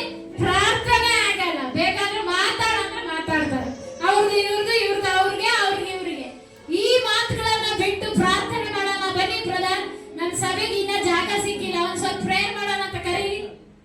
ನಿಮ್ಮಲ್ಲಿ ನಿಜವಾಗ್ಲೂ ದೇವರಿದ್ರೆ, ದೇವರಾತ್ಮ ನಿನ್ನಲ್ಲಿ ವಾಸವಾಗಿದ್ರೆ ಇನ್ನೊಂದ್ಸಲ ಮಾತಾಡುವಾಗ ಈ ಮಾತು ಅವ್ರಿಗೆ ಹೇಳಿ. ಹಂಗೆ ಬನ್ನಿ ಪ್ರಾರ್ಥನೆ ಮಾಡೋಣ ಅಂತ ಹೇಳಿ ಅವ್ನ ಮಾತ್ರ ಕೇಳಿ. ಯಾಕೆ ಹೇಳಿ? ಅವನಲ್ಲಿ ಇರೋದೇ ಸೈತಾನ್. ಸೈತಾನ್ ಏನ್ ಮಾಡ್ತಾನೆ? ಇನ್ನೊಬ್ಬರ ಬಗ್ಗೆ ಮಾತಾಡೋದಕ್ಕೆ ನಿಮ್ಮನ್ನ ಪ್ರೇರೇಪಿಸ್ತಾನೆ. ಅವ್ರ ಹಿಂಗೆ ಇವ್ರ ಹಿಂಗೆ. ನಿನ್ ಜೀವನ ನೆಟ್ಟಿಗಿಲ್ಲ, ಇನ್ನೊಬ್ರದ್ದು ಏನ್ ಮಾತಾಡ್ತೀಯ? ನನ್ ಜೀವನ ನೆಟ್ಟಿಗಿದ್ರೆ ಇನ್ನೊಬ್ರಿಗೆ ಹೇಳಕ್ ಸರಿ ರಾಂಗ್ ಅಲ್ವಾ? ಹಿಂಗ್ ತೋರ್ಸುವಾಗ ಮೂರ್ ಬೆರಳು ಯಾರಿಗೆ ತೋರಿಸ್ತಾ ಇದ್ದೆ? ಅಷ್ಟು ಇಟ್ಕೋಬೇಕು ನಾವು. ಇದನ್ನ ಮಾತಾಡೋ ಬಂದು ಪ್ರಾರ್ಥನೆ ಮಾಡ್ರಿ. ಹಲ್ಲೆಲೂಯಾ. ಅವ್ರ ಬಗ್ಗೆ ಇವ್ರ ಬಗ್ಗೆ ಆಡ್ಕೊಳ್ಳೋಕ್ಕಿಂತ ಪ್ರಾರ್ಥನೆ ಮಾಡ್ರಿ. ಯೇಸು ಕಾನಾನ್ಯ ಸ್ತ್ರೀ ಏನ್ ಮಾಡಿದ್ಲು? ಬಿಡದೆ ಹಿಂಬಾಲಿಸಿದ್ರು, ಪಾದ ಹಿಡ್ಕೊಂಡ್ಲು. ಅಯ್ಯ, ನೀನ್ ಪಾದ ಬಿಟ್ರೆ ನನ್ಗೆ ಯಾರು ಇಲ್ಲ. ನನ್ನ ಮಗಳು ದೆವ್ವ ಕಾಟದಿಂದ ಅಸ್ವಸ್ಥಳಾಗ, ನೀನೇನ್ ಬಿಟ್ರೆ ನನ್ಗೆ ಯಾರಿದ್ದಾರೆ? ನೀನೇ ನನ್ನ ಮಗಳನ್ನ ಕಾಪಾಡಬಲ್ಲೆ, ನೀನೇ ನನ್ನ ಮಗಳನ್ನ ಸ್ವಸ್ಥ ಮಾಡಬಲ್ಲೆ. ಇದನ್ನ ಹೇಳಿದ್ಲ ಇಲ್ವಾ? ಆ ಶಿಷ್ಯರ ಮಾತು ಕೇಳಿದ್ಲ? ಹೋಗ ಬಿಡ, ಏನ್ ಕೂಗ್ತಾ ಇದ್ದಾರೆ ಬೆಳಗಿಂದ ಸಾಯಂಕಾಲ ಅವ್ರು ಕೂಗ್ತಾನೆ ಇದ್ದಾರೆ, ಹೋಗಲ್ಲ ಅವ್ರನ್ನ ಅಂತ ಹೇಳಿದ್ರು. ಯಾರು ಹೇಳಿದ್ರು? ಅಲ್ಲ, ಸ್ವಾಮಿ ಹೇಳಿದ್ನ? ಸ್ವಾಮಿ ಹೇಳಿದ್ನ? ಅದನ್ನೆಲ್ಲ ನೋಡಿ ಆಕೆ ನಂಬಿಕೆ ದೊಡ್ಡದು ಅಂತ ಹೇಳಿದ್ರು. ಹಲ್ಲೆಲೂಯಾ. ನಿನ್ನ ನನ್ನ ಪ್ರಾರ್ಥನೆಯಲ್ಲಿ ನಂಬಿಕೆ ಎಷ್ಟಿದೆ ಅನ್ನೋ ದೇವ್ರು ನೋಡ್ತಾನೆ. ನೀನ್ ಯಾವ ರೀತಿ ಪ್ರಾರ್ಥನೆ ಮಾಡೋದಲ್ಲ, ನೀನ್ ಯಾವ ರೀತಿ ದೇವರಿಗೆ ಕೊಟ್ಟೆ ಅನ್ನೋದಲ್ಲ. ನನ್ನ ನಂಬಿಕೆ ದೇವ್ರ ಮೇಲೆ ಇಟ್ಟಿದೆಯಲ್ಲ ನಂಬಿಕೆ, ದೇವ್ರು ಜಾಸ್ತಿ ದೊಡ್ಡ ನಂಬಿಕೆ ಏನಿಲ್ಲ, ಸಾಸಿವೆ ಕಾಳಷ್ಟು ನಂಬಿಕೆ ನಿನಗಿದ್ರೆ ಸಾಕು. ಬೆಟ್ಟವನ್ನ ಕಿತ್ತು ಸಮುದ್ರ ಬೀಳುವಷ್ಟು ಬೇಡ, ಆ ಸಾಸಿವೆ ಕಾಳು ನಂಬಿಕೆ ಸಾಕು ಅಲ್ವಾ? ಸಾಸಿವೆ ಕಾಳಷ್ಟು ನಂಬಿಕೆ ನನಗೆ ನಿನಗೆ ಬೇಕು. ನನಗೆ ನಿಮಗೆ ಏನ್ ಬೇಕು? ಸಾಸಿವೆ ಕಾಳಿನಷ್ಟು ನಂಬಿಕೆ ನನಗೆ ನಿನಗೆ ಬೇಕು. ಯೇಸು ಮಾಡಿದ ಕಾರ್ಯ ತಿಳಿದಳು, ಅದೇ ಕಾರಣದಿಂದ ನಂಬಿಕೆಯನ್ನು ಬಿಡಲಿಲ್ಲ ಅವಳು. ದೇವರು ಆತನನ್ನು ಅಂಗೀಕರಿಸಿದಳು, ಆತನು ಸಂಪೂರ್ಣವಾಗಿ ತಿಳಿದು ಹಿಂಬಾಲಿಸಿದಳು. ದೇವರ ಬಗ್ಗೆ ಗೊತ್ತಾಯ್ತು, ಅದ್ಭುತ ಮಾಡ್ತಾನಂತ ನಂಬಿಕೆ ಪೂರ್ತಿ ಇಟ್ಟು ಬಿಟ್ರು. ಅಯ್ಯೋ, ಈಗ ನೋಡಿ, ನನಗೊಬ್ಬ ಅದಕ್ಕೆ ಅಡ್ಡ ಬೀಳ್ಬೇಕು, ಅಡ್ಡ ಬಿದ್ದು ಆಕೆನೇ ಹಿಂಬಾಲಿಸ್ಬೇಕು. ಎಲ್ಲಿ ಹೋಗ್ತಾನೆ ಅಲ್ಲಿ, ಯೇಸು ಇಲ್ಲಿ ಹೋಗ್ತಾನೆ ಅಲ್ಲೇ ಹೋಗು, ಮನೆಯೊಳಗೆ ಹೋದ್ರು ಮನೆಯೊಳಗೂ ಹೋಗು. ಅಯ್ಯ, ನನ್ನ ಮಗಳನ್ನ ಸ್ವಸ್ಥ ಮಾಡು. ಇದೇ ಬಿಡದೆ ಬಿಡದೆ ಬಿಡದೆ ಕಾಡಿದಕ್ಕೆ ನಿನ್ನ ನಂಬಿಕೆ ದೊಡ್ಡದು ಅಂತ ಹೇಳ. ಏನ್ ಹೇಳ್ದ? ನಿನ್ನ ನಂಬಿಕೆ ದೊಡ್ಡದು. ನಿನ್ನ ಯಾವ ಸ್ಥಿತಿಯಲ್ಲಿ ಇದ್ದ ಪಾಸ್ಟರ್ ಅಂತ ನೀವು ಅರ್ಥ ಮಾಡ್ಕೊಳ್ಳಿಲ್ಲ, ಬಂದಿಲ್ಲ ಅಂತ ಏನ್ ಮಾಡ್ತೀವಿ? ಚರ್ಚಿಗೆ ಬರಲ್ಲ. ಪರಿಸ್ಥಿತಿ ಅರ್ಥ ಮಾಡ್ಕೋಬೇಕು. ಯಾಕೆ ಬರ್ಲಿಲ್ಲ, ಕಾರಣ ಏನು ಅಂತ ಹುಡುಕ್ಬೇಕು. ಆ ಕಾರಣ ಏನು ಹುಡುಕಲ್ಲ, ಏನ್ ಹುಡುಕ್ತೀವಿ? ತಪ್ಪು ಮಾತ್ರ ಹುಡುಕ್ತೀವಿ. ತಪ್ಪು ಹುಡುಕೋದಲ್ಲ, ಏನಕ್ಕೆ ಬರ್ಲಿಲ್ಲ, ಯೇಸು ಏನಕ್ಕೆ ಮಾಡ್ಲಿಲ್ಲ ಅಂತ, ಯಾಕೆ ಅಂತ ಹುಡುಕ್ಲಿಲ್ಲ. ಆದ್ರೆ ಆಕೆ ಹುಡುಕಿದಳು. ಹಲ್ಲೆಲೂಯಾ. ಕೋಪನೇ ಮಾಡ್ಕೊಳ್ಳಿಲ್ಲ. ಏನಾದ್ರೂ ಏನಪ್ಪ, ನೀನ್ ಏನಾದ್ರೂ ಬೈ, ಏನಾದ್ರೂ ಪಾಪ ಮಾಡ್ಬೇಡಿ. ಕೋಪ ಬರುತ್ತೆ ಎಲ್ಲರಿಗೂ, ಆದ್ರೆ ಕೋಪ ಮಾಡಿದ್ರು ಪಾಪ ಮಾಡಿ. ನಾಯಿ ಮರಿ ಮಕ್ಕಳು ಎಸೆದ ತಿಂದರೆ ಸಾಕು ಎಂದು ಅಷ್ಟು ವಿಧೇಯತೆಯನ್ನ ತೋರಿಸಿದ್ರು. ನಾಯಿ ಮರಿ ತಿಂದ್ರೆ, ನಾಯಿ ಅಂದ್ರೆ ನೀನ್ ಎಸೆಯುವಂತ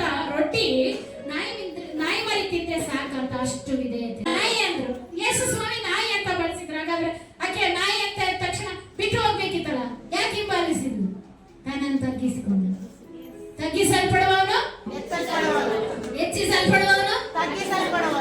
ನೆಬೂಕದ್ನೆಚ್ಚರನು ಮಹಾರಾಜ, ಇಡೀ ಸಾಮ್ರಾಜ್ಯ ನಂದು, ನನ್ನಿಂದಲೇ ಅಂತ ಹೆಮ್ಮೆ ಪಟ್ಟ. ಯಾರು? ನೆಬೂಕದ್ನೆಚ್ಚರ ರಾಜ. ಕೊನೆಗೆ ಹುಲ್ಲಿನ ತಿನ್ನುವ ಗತಿಗೆ ಬಂದ್ಬಿಟ್ಟು ಬಿಡ್ಲೇ ಇಲ್ಲ ದೇವರು. ಆ ಹುಲ್ಲು ತಿನ್ಸಿ ಬುದ್ಧಿ ಕಲಿಸಿ ಮತ್ತೆ ರಾಜತ್ವ ನೋಡಿ. ದೇವರು ಬಿಡೋದಿಲ್ಲ, ಅಹಂಕಾರಿಗಳನ್ನ ತಗ್ಗಿಸ್ತಾನೆ, ದೀನರಿಗೆ ಕೃಪೆಯನ್ನು ತೋರಿಸ್ತಾನೆ. ಅಹಂಕಾರ ದೇವ್ರ ಮುಂದೆ ನಡೆಯಲ್ಲ. ಯಾರ ಮುಂದೆ ಆದ್ರೂ ನಡಿಬೋದೇನೋ, ದೇವ್ರ ಮುಂದೆ ಅಹಂಕಾರ. ತಗ್ಗಿದ ಹೃದಯ ತಾಳ್ಮೆ, ಬಹಳ ತಾಳ್ಮೆಯಿಂದ ಇದ್ದಾಗ ದೇವರು ಖಂಡಿತವಾಗಲೂ ಯಾವತ್ತೂ ನಮ್ಮನ್ನು ಕೈ ಬಿಡೋದಿಲ್ಲ, ತೊರೆದು ಬಿಡೋದಿಲ್ಲ. ತಂದೆ ತಾಯಿ ತೊರೆದು ಬಿಟ್ರು ನಾನು ನಿನ್ನನ್ನು ತೊರೆಯೋದಿಲ್ಲ ಅಂತ ಮಾತು ಕೊಟ್ಟಿದ್ದ ದೇವರು ನಮ್ಮ ದೇವರು. ಹಲ್ಲೆಲೂಯಾ. ತಂದೆ ತಾಯಿಗಳು ತೊರೆದು ಬಿಟ್ಟವರು, ನಾನು ನಿಮ್ಮನ್ನ ಸೇರಿಸಿಕೊಳ್ಳುತ್ತೇನೆ ಅಂತ ಮಾತು ಕೊಟ್ಟ ಮೇಲೆ ಕೈ ಬಿಡ್ತಾರ? ನೆನ್ಪಿಟ್ಕೋಬೇಕು, ವಾಕ್ಯಗಳು ನೆನ್ಪಿಡ್ಬೇಕು. ನನ್ನ ದೇವರು ಯಾವತ್ತೂ ಕೈ ಬಿಡಲ್ಲ, ಅವಮಾನ ಪಡಿಸಲ್ಲ. ಎಲ್ಲರ ಮುಂದೆ ನಾನು ತಲೆ ಎತ್ತಿ ನಿಲ್ಲುವಾಗೆ ಮಾಡೇ ಮಾಡ್ತಾರೆ. ನನಗೆ ಏನು ಇಲ್ದಿರ್ಬೋದು, ನನಗೆ ವಿದ್ಯೆ ಇಲ್ದಿರ್ಬೋದು, ವಿದ್ಯೆ ತಲೆಗೆ ಹತ್ತದೇ ಇರ್ಬೋದು, ನನ್ನ ದೇವರು ಜ್ಞಾನವನ್ನ ಕೊಡ್ತಾನೆ. ಹಲ್ಲೆಲೂಯಾ. ಜ್ಞಾನ ಕೊಡೋ ನಾನೇ, ಆತನ ತಿಪ್ಪೆಯಿಂದ ಎತ್ತಿ ಪ್ರಭುಗಳ ಮುಂದೆ ನನ್ನನ್ನು ಕುಳ್ಳರಿಸ್ತಾನೆ. ಕೊನೆಯದಾಗಿ ಆತನ ಹೇಳ್ತಿದ್ದಾರೆ ಏನಂದ್ರೆ ನೋಡಿ, ನಾಯಿ ಮರಿಯ ಮಕ್ಕಳು ಎಸೆದು ತಿನ್ನು ಸಾಕು ಎಂದು ಅಷ್ಟೇ ವಿಧೇಯತೆಯನ್ನು ತೋರಿಸಿದರು. ಈ 4 ವಿಷಯದ ಆಧಾರದ ಮೇಲೆ ಆಕೆಯ ನಂಬಿಕೆ ಗೋಚರವಾಯಿತು. ಏನೇನು? ನಾಯಿ ಮರಿಗಳ ಹಾಕಿರೋದು ನಿಜವೇ, ಅಲ್ಲಿ ಕೋಪಗೊಳ್ಳಿಲ್ಲ, ಮತ್ತೆ ಹಿಂಬಾಲಿಸೋದು ಬಿಡ್ಲಿಲ್ಲ, ವಿಧೇಯತೆಯನ್ನು ತೋರಿಸೋದು ಬಿಡ್ಲಿಲ್ಲ, ನಂಬಿಕೆಯನ್ನು ಕೂಡ ಇಟ್ಟರು. ಈ 4 ವಿಷಯ ದೇವರಿಗೆ ಬಹಳ ಇಷ್ಟ ಆಯಿತು. ಏನೇನು ವಿಷಯ?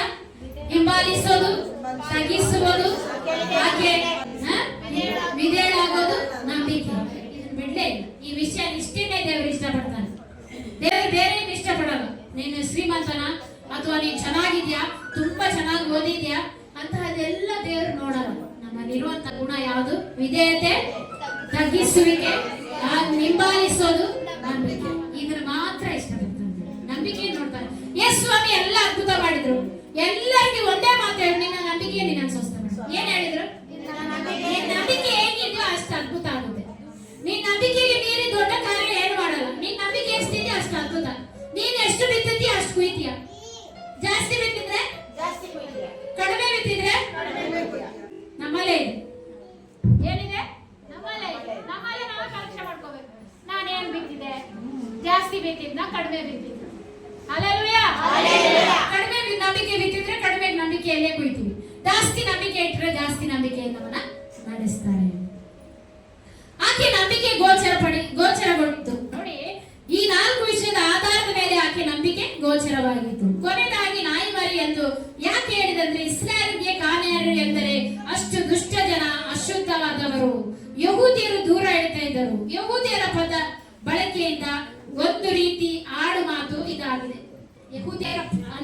ಯಹೂದ್ಯರ ಪದ ಬಳಕೆಯಿಂದ ಆ ಮಾತು ಉಪಯೋಗಿಸಲ್ಪಟ್ಟಿದೆ. ಇದೇನ ಅರ್ಥ ಮಾಡ್ಕೊಳ್ಳಂದ್ರೆ ನಾಯಿಗೆ ಹಾಕ್ತಾರಂತ ಏನಾದ್ರು ಅರ್ಥ ಮಾಡ್ಕೋಬಾರ್ದು. ಅದು ಯಹೂದ್ಯರ ಪದ ಬಳಕೆಯಿಂದ ನಾಯಿ ಮರಿ ಅಂತ ಉಪಯೋಗಿಸಲ್ಪಟ್ಟಿದೆ. ಬೇರೆ ಬೇರೆ ರೀತಿಯಾಗಿ ಆಡು ಮಾತುಗಳು ಇದು ಆಗಿದೆ. ವಸ್ತುಗಳು ನಾಯಿ ಎಂದು ಕರೆಯುತ್ತದೆ. ಇಸ್ರಾಯೇಲ್ ಜನರನ್ನು ಮಕ್ಕಳೆಂದು, ಅನ್ಯ ಜನರು ನಾಯಿಗಳೆಂದು ಕರೆಯುತ್ತಿದ್ದರು.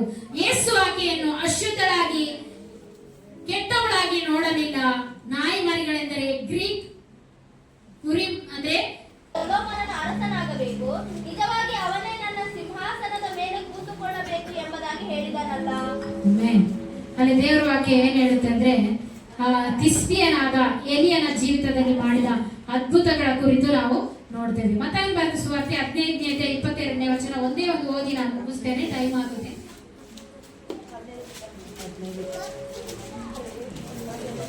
ಆ ಸೀಮೆಯಿಂದ ಕಾನಾನ್ಯರೊಬ್ಬಳು ಹೊರಟು ಬಂದು, ಸ್ವಾಮಿ, ದಾವೀದನ ಕುಮಾರನೇ, ನನ್ನನ್ನು ಕರುಣಿಸು, ನನ್ನ ಮಗಳಿಗೆ ದೆವ್ವದ ಕಾಟ ಬಹಳವಾಗಿದೆ ಎಂದು ಕೂಗಿಕೊಂಡಳು. ದೇವರು ಮಾಡಿದ ಮೊದಲನೆಯ ಒಂದು ನಂಬಿಕೆಯ ಅದ್ಭುತ ನೋಡಿ. ಅಲ್ಲಿ 28ನೇ ವಚನದಲ್ಲಿ ಹೀಗೆ ಹೇಳ್ತಾರೆ, ಆಗ ಯೇಸು ಆಕೆಗೆ, ಅಮ್ಮ, ನಿನ್ನ ನಂಬಿಕೆ ಬಹಳ, ನಿನ್ನ ಮನಸ್ಸಿನಂತೆ ಆಗಲಿ ಎಂದು ಉತ್ತರ ಕೊಟ್ಟನು. ಅದೇ ಗಳಿಗೆ ಆಕೆಯ ಮಗಳು ಸ್ವಸ್ಥವಾದಳು. ಒಂದೇ ಮಾತು, ಅಮ್ಮ, ನಿನ್ನ ನಂಬಿಕೆ ಬಹಳ. ನಿನ್ನ ನಂಬಿಕೆ ಅಂತೆ ನಿನಗಾಗಿ ಹೋಗ್ಲಿ ಅದ್ಭುತ. ಆದ್ರೆ ಅದೇ ಗಳಿಗೆಯಲ್ಲಿ ಏನ್ ಹೇಳಿದ್ರು ಅದೇ ಗಳಿಗೆಯಲ್ಲಿ ಆಕೆ ಮಗಳಿಗೆ ಸ್ವಸ್ಥವಾದ್ರು. ಅಲ್ಲಿ ಹೋಗಿ ನೋಡುವಾಗ ಮಗಳು ಮಲಗಿದ್ದಿಲ್ಲ, ಎದ್ದು ಕೂತ್ಕೊಂಡಿದ್ದು, ದೆವ್ವ ಕಾಟದಿಂದ ಎದ್ದು ಕೂತಿದ್ದು. ಇವತ್ತು ನಾನಾ ವಿಧವಾದ ದೆವ್ವಗಳು ನಮ್ಮನ್ನ ಹೋಗಿರುತ್ತೆ. ಆ ದೆವ್ವಗಳು ಬಿಡ್ಬೇಕಂದ್ರೆ ನಮಗೆ ನಂಬಿಕೆ ಬೇಕು. ಹಲ್ಲೆಲೂಯಾ. ಆ ನಂಬಿಕೆ ಎಂಬ ಆ ಒಂದು ಪದದಿಂದ ಬೈಬಲ್ ಅಲ್ಲಿ ಅಡಕವಾಗಿರೋದು ಒಂದೇ, ಪ್ರೀತಿ, ನಂಬಿಕೆ, ನಿರೀಕ್ಷೆ. ಈ ಮೂರರಲ್ಲಿ ಯಾವುದು ಶ್ರೇಷ್ಠ? ಆದ್ರೆ ಇದು ಮೂರು ಬೇಕು ತಾನೆ. ಪ್ರೀತಿನೂ ಬೇಕು, ನಂಬಿಕೆನೂ ಬೇಕು, ನಿರೀಕ್ಷೆನೂ ಬೇಕು. ಇದೆಲ್ಲ ಇದ್ದಾಗಲೇ ದೇವರ ಜೊತೆಗೆ. ಇವತ್ತು ನಮ್ಮ ನಂಬಿಕೆ ಯಾವ ಮಟ್ಟದಲ್ಲಿದೆ? ನಮ್ಮನ್ನೇ ನಾವು ಪರೀಕ್ಷೆ ಮಾಡ್ತೀವಿ. ದೇವ್ರೆ, ನನ್ನ ನಂಬಿಕೆ ಯಾವ ಮಟ್ಟದಲ್ಲಿದೆ? ನಿನ್ನ ಹಿಂಬಾಲಿಸುವುದರಲ್ಲಿ ನನ್ನ ನಂಬಿಕೆ ಎಷ್ಟರ ಮಟ್ಟಿಗೆ, ಎಷ್ಟು ನಾನು ದೇವರ ಹತ್ರ ತಗ್ಗಿಸ್ಕೊಳ್ತಾ ಇದ್ದೀನಿ, ಎಷ್ಟು ತಾಳ್ಮೆ ಉಳ್ಳವರಾಗಿ ದೇವರ ಸಮ್ಮುಖದಲ್ಲಿ ಕಾಣ್ತೀನಿ. ನೀವು ಪ್ರಾರ್ಥನೆ ಮಾಡ್ತೀರಾ ವರ್ಷ ಇಡೀ ಮಾಡ್ತೀರಾ ಪ್ರಾರ್ಥನೆಗೆ ಉತ್ತರ ಸಿಕ್ಕಿಲ್ಲ ಅಂದ್ರೆ ಬಿಟ್ಟು ಬಿಡೋದಲ್ಲ.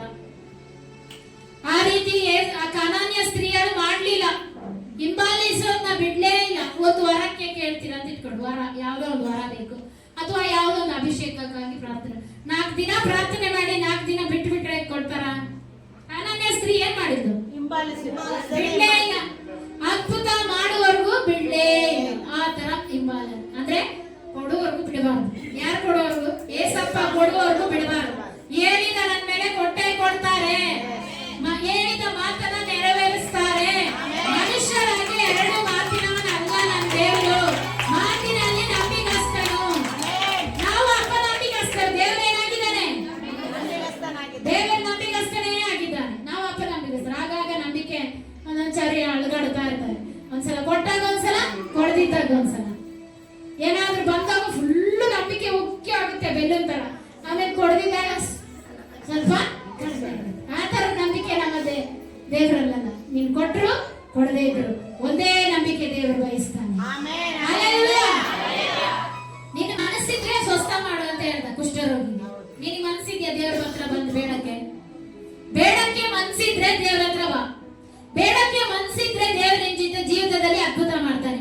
ನಿನಗೆ ಮನಸ್ಸಿದ್ರೆ ದೇವ್ರ ಖಂಡಿತ ನಿನ್ನ ಜೀವಿತದಲ್ಲಿ, ನಿನ್ನ ಮಕ್ಕಳ ಜೀವಿತದಲ್ಲಿ ಅದ್ಭುತ ಮಾಡ್ತಾನೆ. ಹಲ್ಲೆಲೂಯಾ. ನನಗೆ ಮನಸ್ಸಿರ್ಬೇಕು.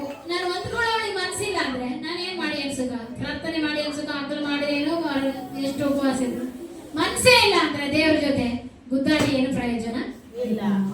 ದೇವರು ನನ್ನ ನಂಬಿಕೆಯನ್ನು ಪರೀಕ್ಷೆ ಮಾಡ್ತಾನೆ. ನೀನು ಪ್ರಾರ್ಥನೆ ಮಾಡಿ ಯಾವ್ದು ಬಿಟ್ಟಿದ್ಯೋ ಅದನ್ನ ಮತ್ತೆ ಪುನಃ ಪ್ರಾರ್ಥನೆ ಶುರು ಮಾಡು. ಹಲ್ಲೆಲೂಯಾ. ಅರ್ಧಕ್ಕೆ ಬಿಟ್ಟು ಪ್ರಾರ್ಥನೆಗಳು ಎಷ್ಟಿದೆ? ಪ್ರಾರ್ಥನೆ ಮಾಡಿ ಆಗಿಲ್ಲ ಅಂತ ಬಿಟ್ಬಿಡೋದು. ಹಾಗಾದ್ರೆ ದೇವ್ರು ಹೆಂಗ ಅದ್ಭುತ ಮಾಡ್ತಾರೆ? ಈಗ ಕಾನಾನ್ಯ ಸ್ತ್ರೀಯರು ಬಂದು ಬಿಟ್ಲ, ಕೊಡೋರು ಬಿಡ್ಲೇ ಇಲ್ಲ. ನಾಯಾದ್ರೂ ಏನಾದ್ರೂ ನನಗೇನ್ ಬೇಕು? ಈಗ ನೀವು ಪ್ರಾರ್ಥನೆ ಅರ್ಧ ಬಿಟ್ಟವ್ರು ಎಷ್ಟು ಜನ ಇದ್ರು? ಯಾಕಂದ್ರೆ ಕಳ್ಳನ ಮನ್ಸು ಉಳ್ಳೋಗೆ ಹೇಳ್ತಾ ಇರ್ತಾರೆ, ಆದ್ರೆ ಹೇಳಲ್ಲ. ಪ್ರಾರ್ಥನೆ ಎಷ್ಟು ದಿನ ಮಾಡಿ ಬಿಟ್ಟಿರೋದಿದೆ, ಕೊಟ್ಟಿಲ್ಲ. ಕೊಡಕ್ಕೆ ನೀನೆಷ್ಟು ಬೇಡದೆ? ನಿನ್ನಲ್ಲಿ ಎಷ್ಟು ತಾಳ್ಮೆ ಇತ್ತು? ನಿನ್ ನಂಬಿಕೆ ಎಷ್ಟಿತ್ತು? ಇದೆಲ್ಲ ಪರೀಕ್ಷೆ ಮಾಡ್ಬೇಕಲ್ಲ. ಈಗ ಸ್ಕೂಲಲ್ಲಿ ಎಲ್ಲ ಓದಿಸ್ತಾರೆ, ನಿನಗೆ ಒಂದೇ ಸಲ ಪಾಸ್ ಮಾಡ್ಬಿಡ್ತಾರ. ಅದಕ್ಕೆ ಅರ್ಥ ಇದೆ. ದೇವರಲ್ಲಿ ಕೂಡ 4 ಸ್ಟೆಪ್ ಇದೆ. ಯಾವ್ದು? ತಾಳ್ಮೆ, ನಂಬಿಕೆ, ವಿಧೇಯತ, ತಗ್ಗಿದ ಹೃದಯ ದೇವ್ರು ಬಯಸ್ತಾನೆ ಅಲ್ವಾ? ದೇವ್ರಿಗೂ ಒಂದು ಇದೆಯಲ್ಲ, ಮಿತಿ ಇಲ್ಲ. ದೇವ್ರಿಗೂ ಒಂದು ಇದಕ್ಕೆ ನಾವು ತಗ್ಗಿಸ್ಕೊಂಡಾಗ ಕಂಡಿದ್ದೇವೆ. ಆಹಾಬನು ದುಷ್ಟ ಅರಸ. ಆಹಾಬನು ಯಾರು? ದುಷ್ಟ ಅರಸ. ಎಲಿಯನ ಹತ್ರ ಹೇಳ್ತಾರೆ, ನಿನ್ನ ಸತ್ರ ನೀನು ಕಾಗೆಗಳು ಗೂಬೆಗಳು ತಿಂದು ಸತ್ತು ಬಿದ್ದೋಗ್ತೀಯ ನಾಯಿ ಬೀದಿಯಲ್ಲಿ ಅಂತ ಹೇಳ್ತಾರೆ. ಯಾರತ್ರ? ಎಲಿಯನ್ ಹೇಳ್ತಾರೆ, ಪ್ರವಾದಿ. ಅವಾಗ ಹೋಗಿ ನಾನು ನಿಮ್ ಸಾಯ್ಬಾರ್ದಪ್ಪ ಅಂತ ಹೇಳಿ ಗೋಣಿ ತಟ್ಟನ್ನು ಹಾಕೊಂಡು ಉಪವಾಸ ಮಾಡಿ ತಗ್ಗಿದ ಹೃದಯದಿಂದ ಪ್ರಾರ್ಥನೆ ಮಾಡ್ತಾನೆ. ಅವಾಗ ಹೇಳ್ತಾರೆ ಆಹಾಬನಿಗೆ, ದೇವ್ರು ಹೇಳ್ತಾರೆ ಎಲಿಯಲ್ಲಿ ಹೋಗು, ಅವನು ಪೂರ್ತಿ ತಗ್ಗಿಸ್ಕೊಂಡಿದ್ದಾನೆ, ಅವನಿಗೆ ಬೇಡ ಅವನ ಮಗನಿಗೆ ಕೊಟ್ಟು ಅಂತ. ದೇವ್ರು ನನ್ನ ದೇವ್ರು ಮನಮರುಗುವ ದೇವ್ರು. ನಿನ್ನ ಹಾಗೆ ಮನಮರುಗಿ ಇವತ್ತು ಯಾರೆಲ್ಲ ಪ್ರಾರ್ಥನೆ ಅರ್ಧದಲ್ಲಿ ಬಿಟ್ಟಿದ್ರೆ ಅದನ್ನ ಮತ್ತೆ ನೀವು ಮನಮರುಗಬೇಕು. ದೇವ್ರ ಮುಂದೆ ತಗ್ಗಿಸ್ಕೊಳ್ಬೇಕು. ದೇವ್ರೆ ನಾನು ತಪ್ಪು ಮಾಡ್ಬಿಟ್ಟೆ, ನೀನ್ ಕೊಡೋರು ನಾನು ಬಿಡೋದಿಲ್ಲ.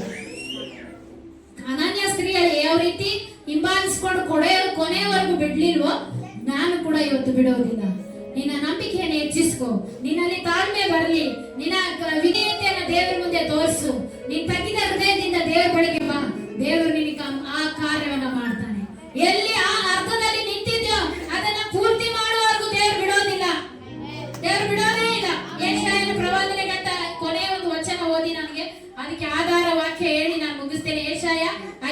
5ನೇ ಅಧ್ಯಾಯ ತೆಗಿರಿ.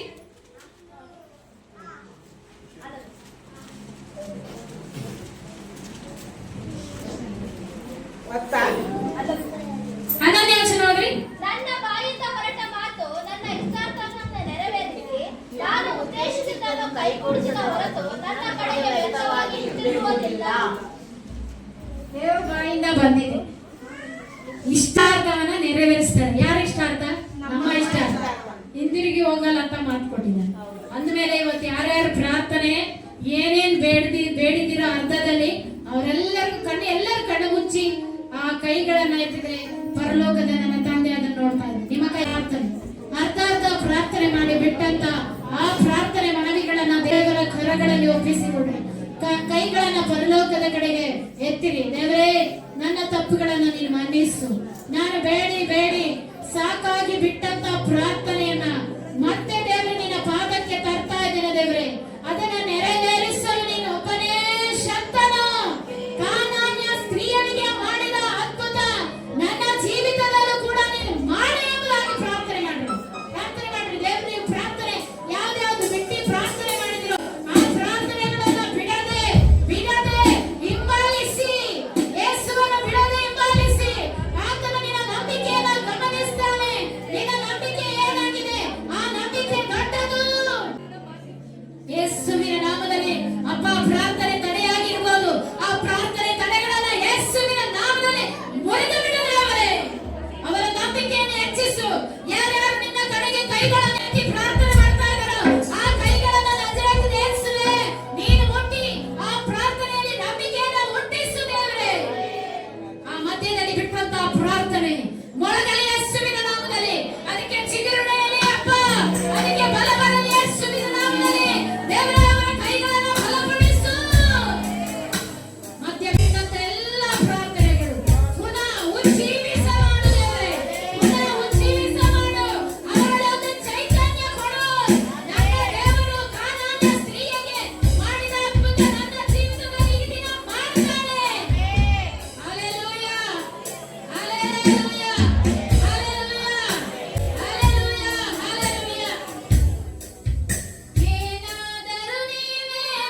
ಆತನ ಆಜ್ಞೆ ಇಲ್ಲದೆ ನನ್ನ ಜೀವಿತದಲ್ಲಿ ಏನು ನೋಡಿ. ಭಯ ಪಡಬೇಡಿ. ರೋಗದ ಭಯ, ಮರಣದ ಭಯ, ಸಾಲದ ಭಯ, ಸಾವಿನ ಭಯ ಯೇಸುವಿನ ನಾಮದಲ್ಲಿ ಮುರಿಯಲಿಯಪ್ಪ. ಆತನ ಆಜ್ಞೆ ಇಲ್ಲದೆ ನಿನ್ನ ಜೀವಿತದಲ್ಲಿ ಏನು ನಡೆದಿಲ್ಲ. ಒಂದು ವೇಳೆ ಮರಣ ಬಂದರೂ ಆತನ ಆಜ್ಞೆ ಮೇರೆಗೆ ಮರಣ ಬರುತ್ತೆ. ಆತನ ಆಜ್ಞೆ ಮೀರಿ ಏನು ಬರೋದಿಲ್ಲ ನಮ್ಮ ಜೀವಿತದಲ್ಲಿ. ಆತನ ಬೇಲಿ ಮೀರಿ ವೈರಿ ಏನು ಮಾಡೋದಿಲ್ಲ. ಬೇಲಿ ಮೀರಿ ಯಾವುದು? ಬೇಲಿ ಯೇಸುವಿನ ರಕ್ತ, ಯೇಸುವಿನ ಪವಿತ್ರವಾದ ದೂತರ ಸಂರಕ್ಷಣೆ. ಬೇಲಿ ಮೀರಿ ವೈರಿ ನಿಮ್ಮ ಜೀವಿತದಲ್ಲಿ ಏನು ಕೆಲಸ ಮಾಡುವುದಿಲ್ಲ. ದೇವರೇ, ಈ ಕರ್ತನೆ ಈ ಜನರ ಹೃದಯಗಳನ್ನು ಬಲ್ಲಾತನು. ಅವರ ನಂಬಿಕೆಯನ್ನು ದೇವರೇ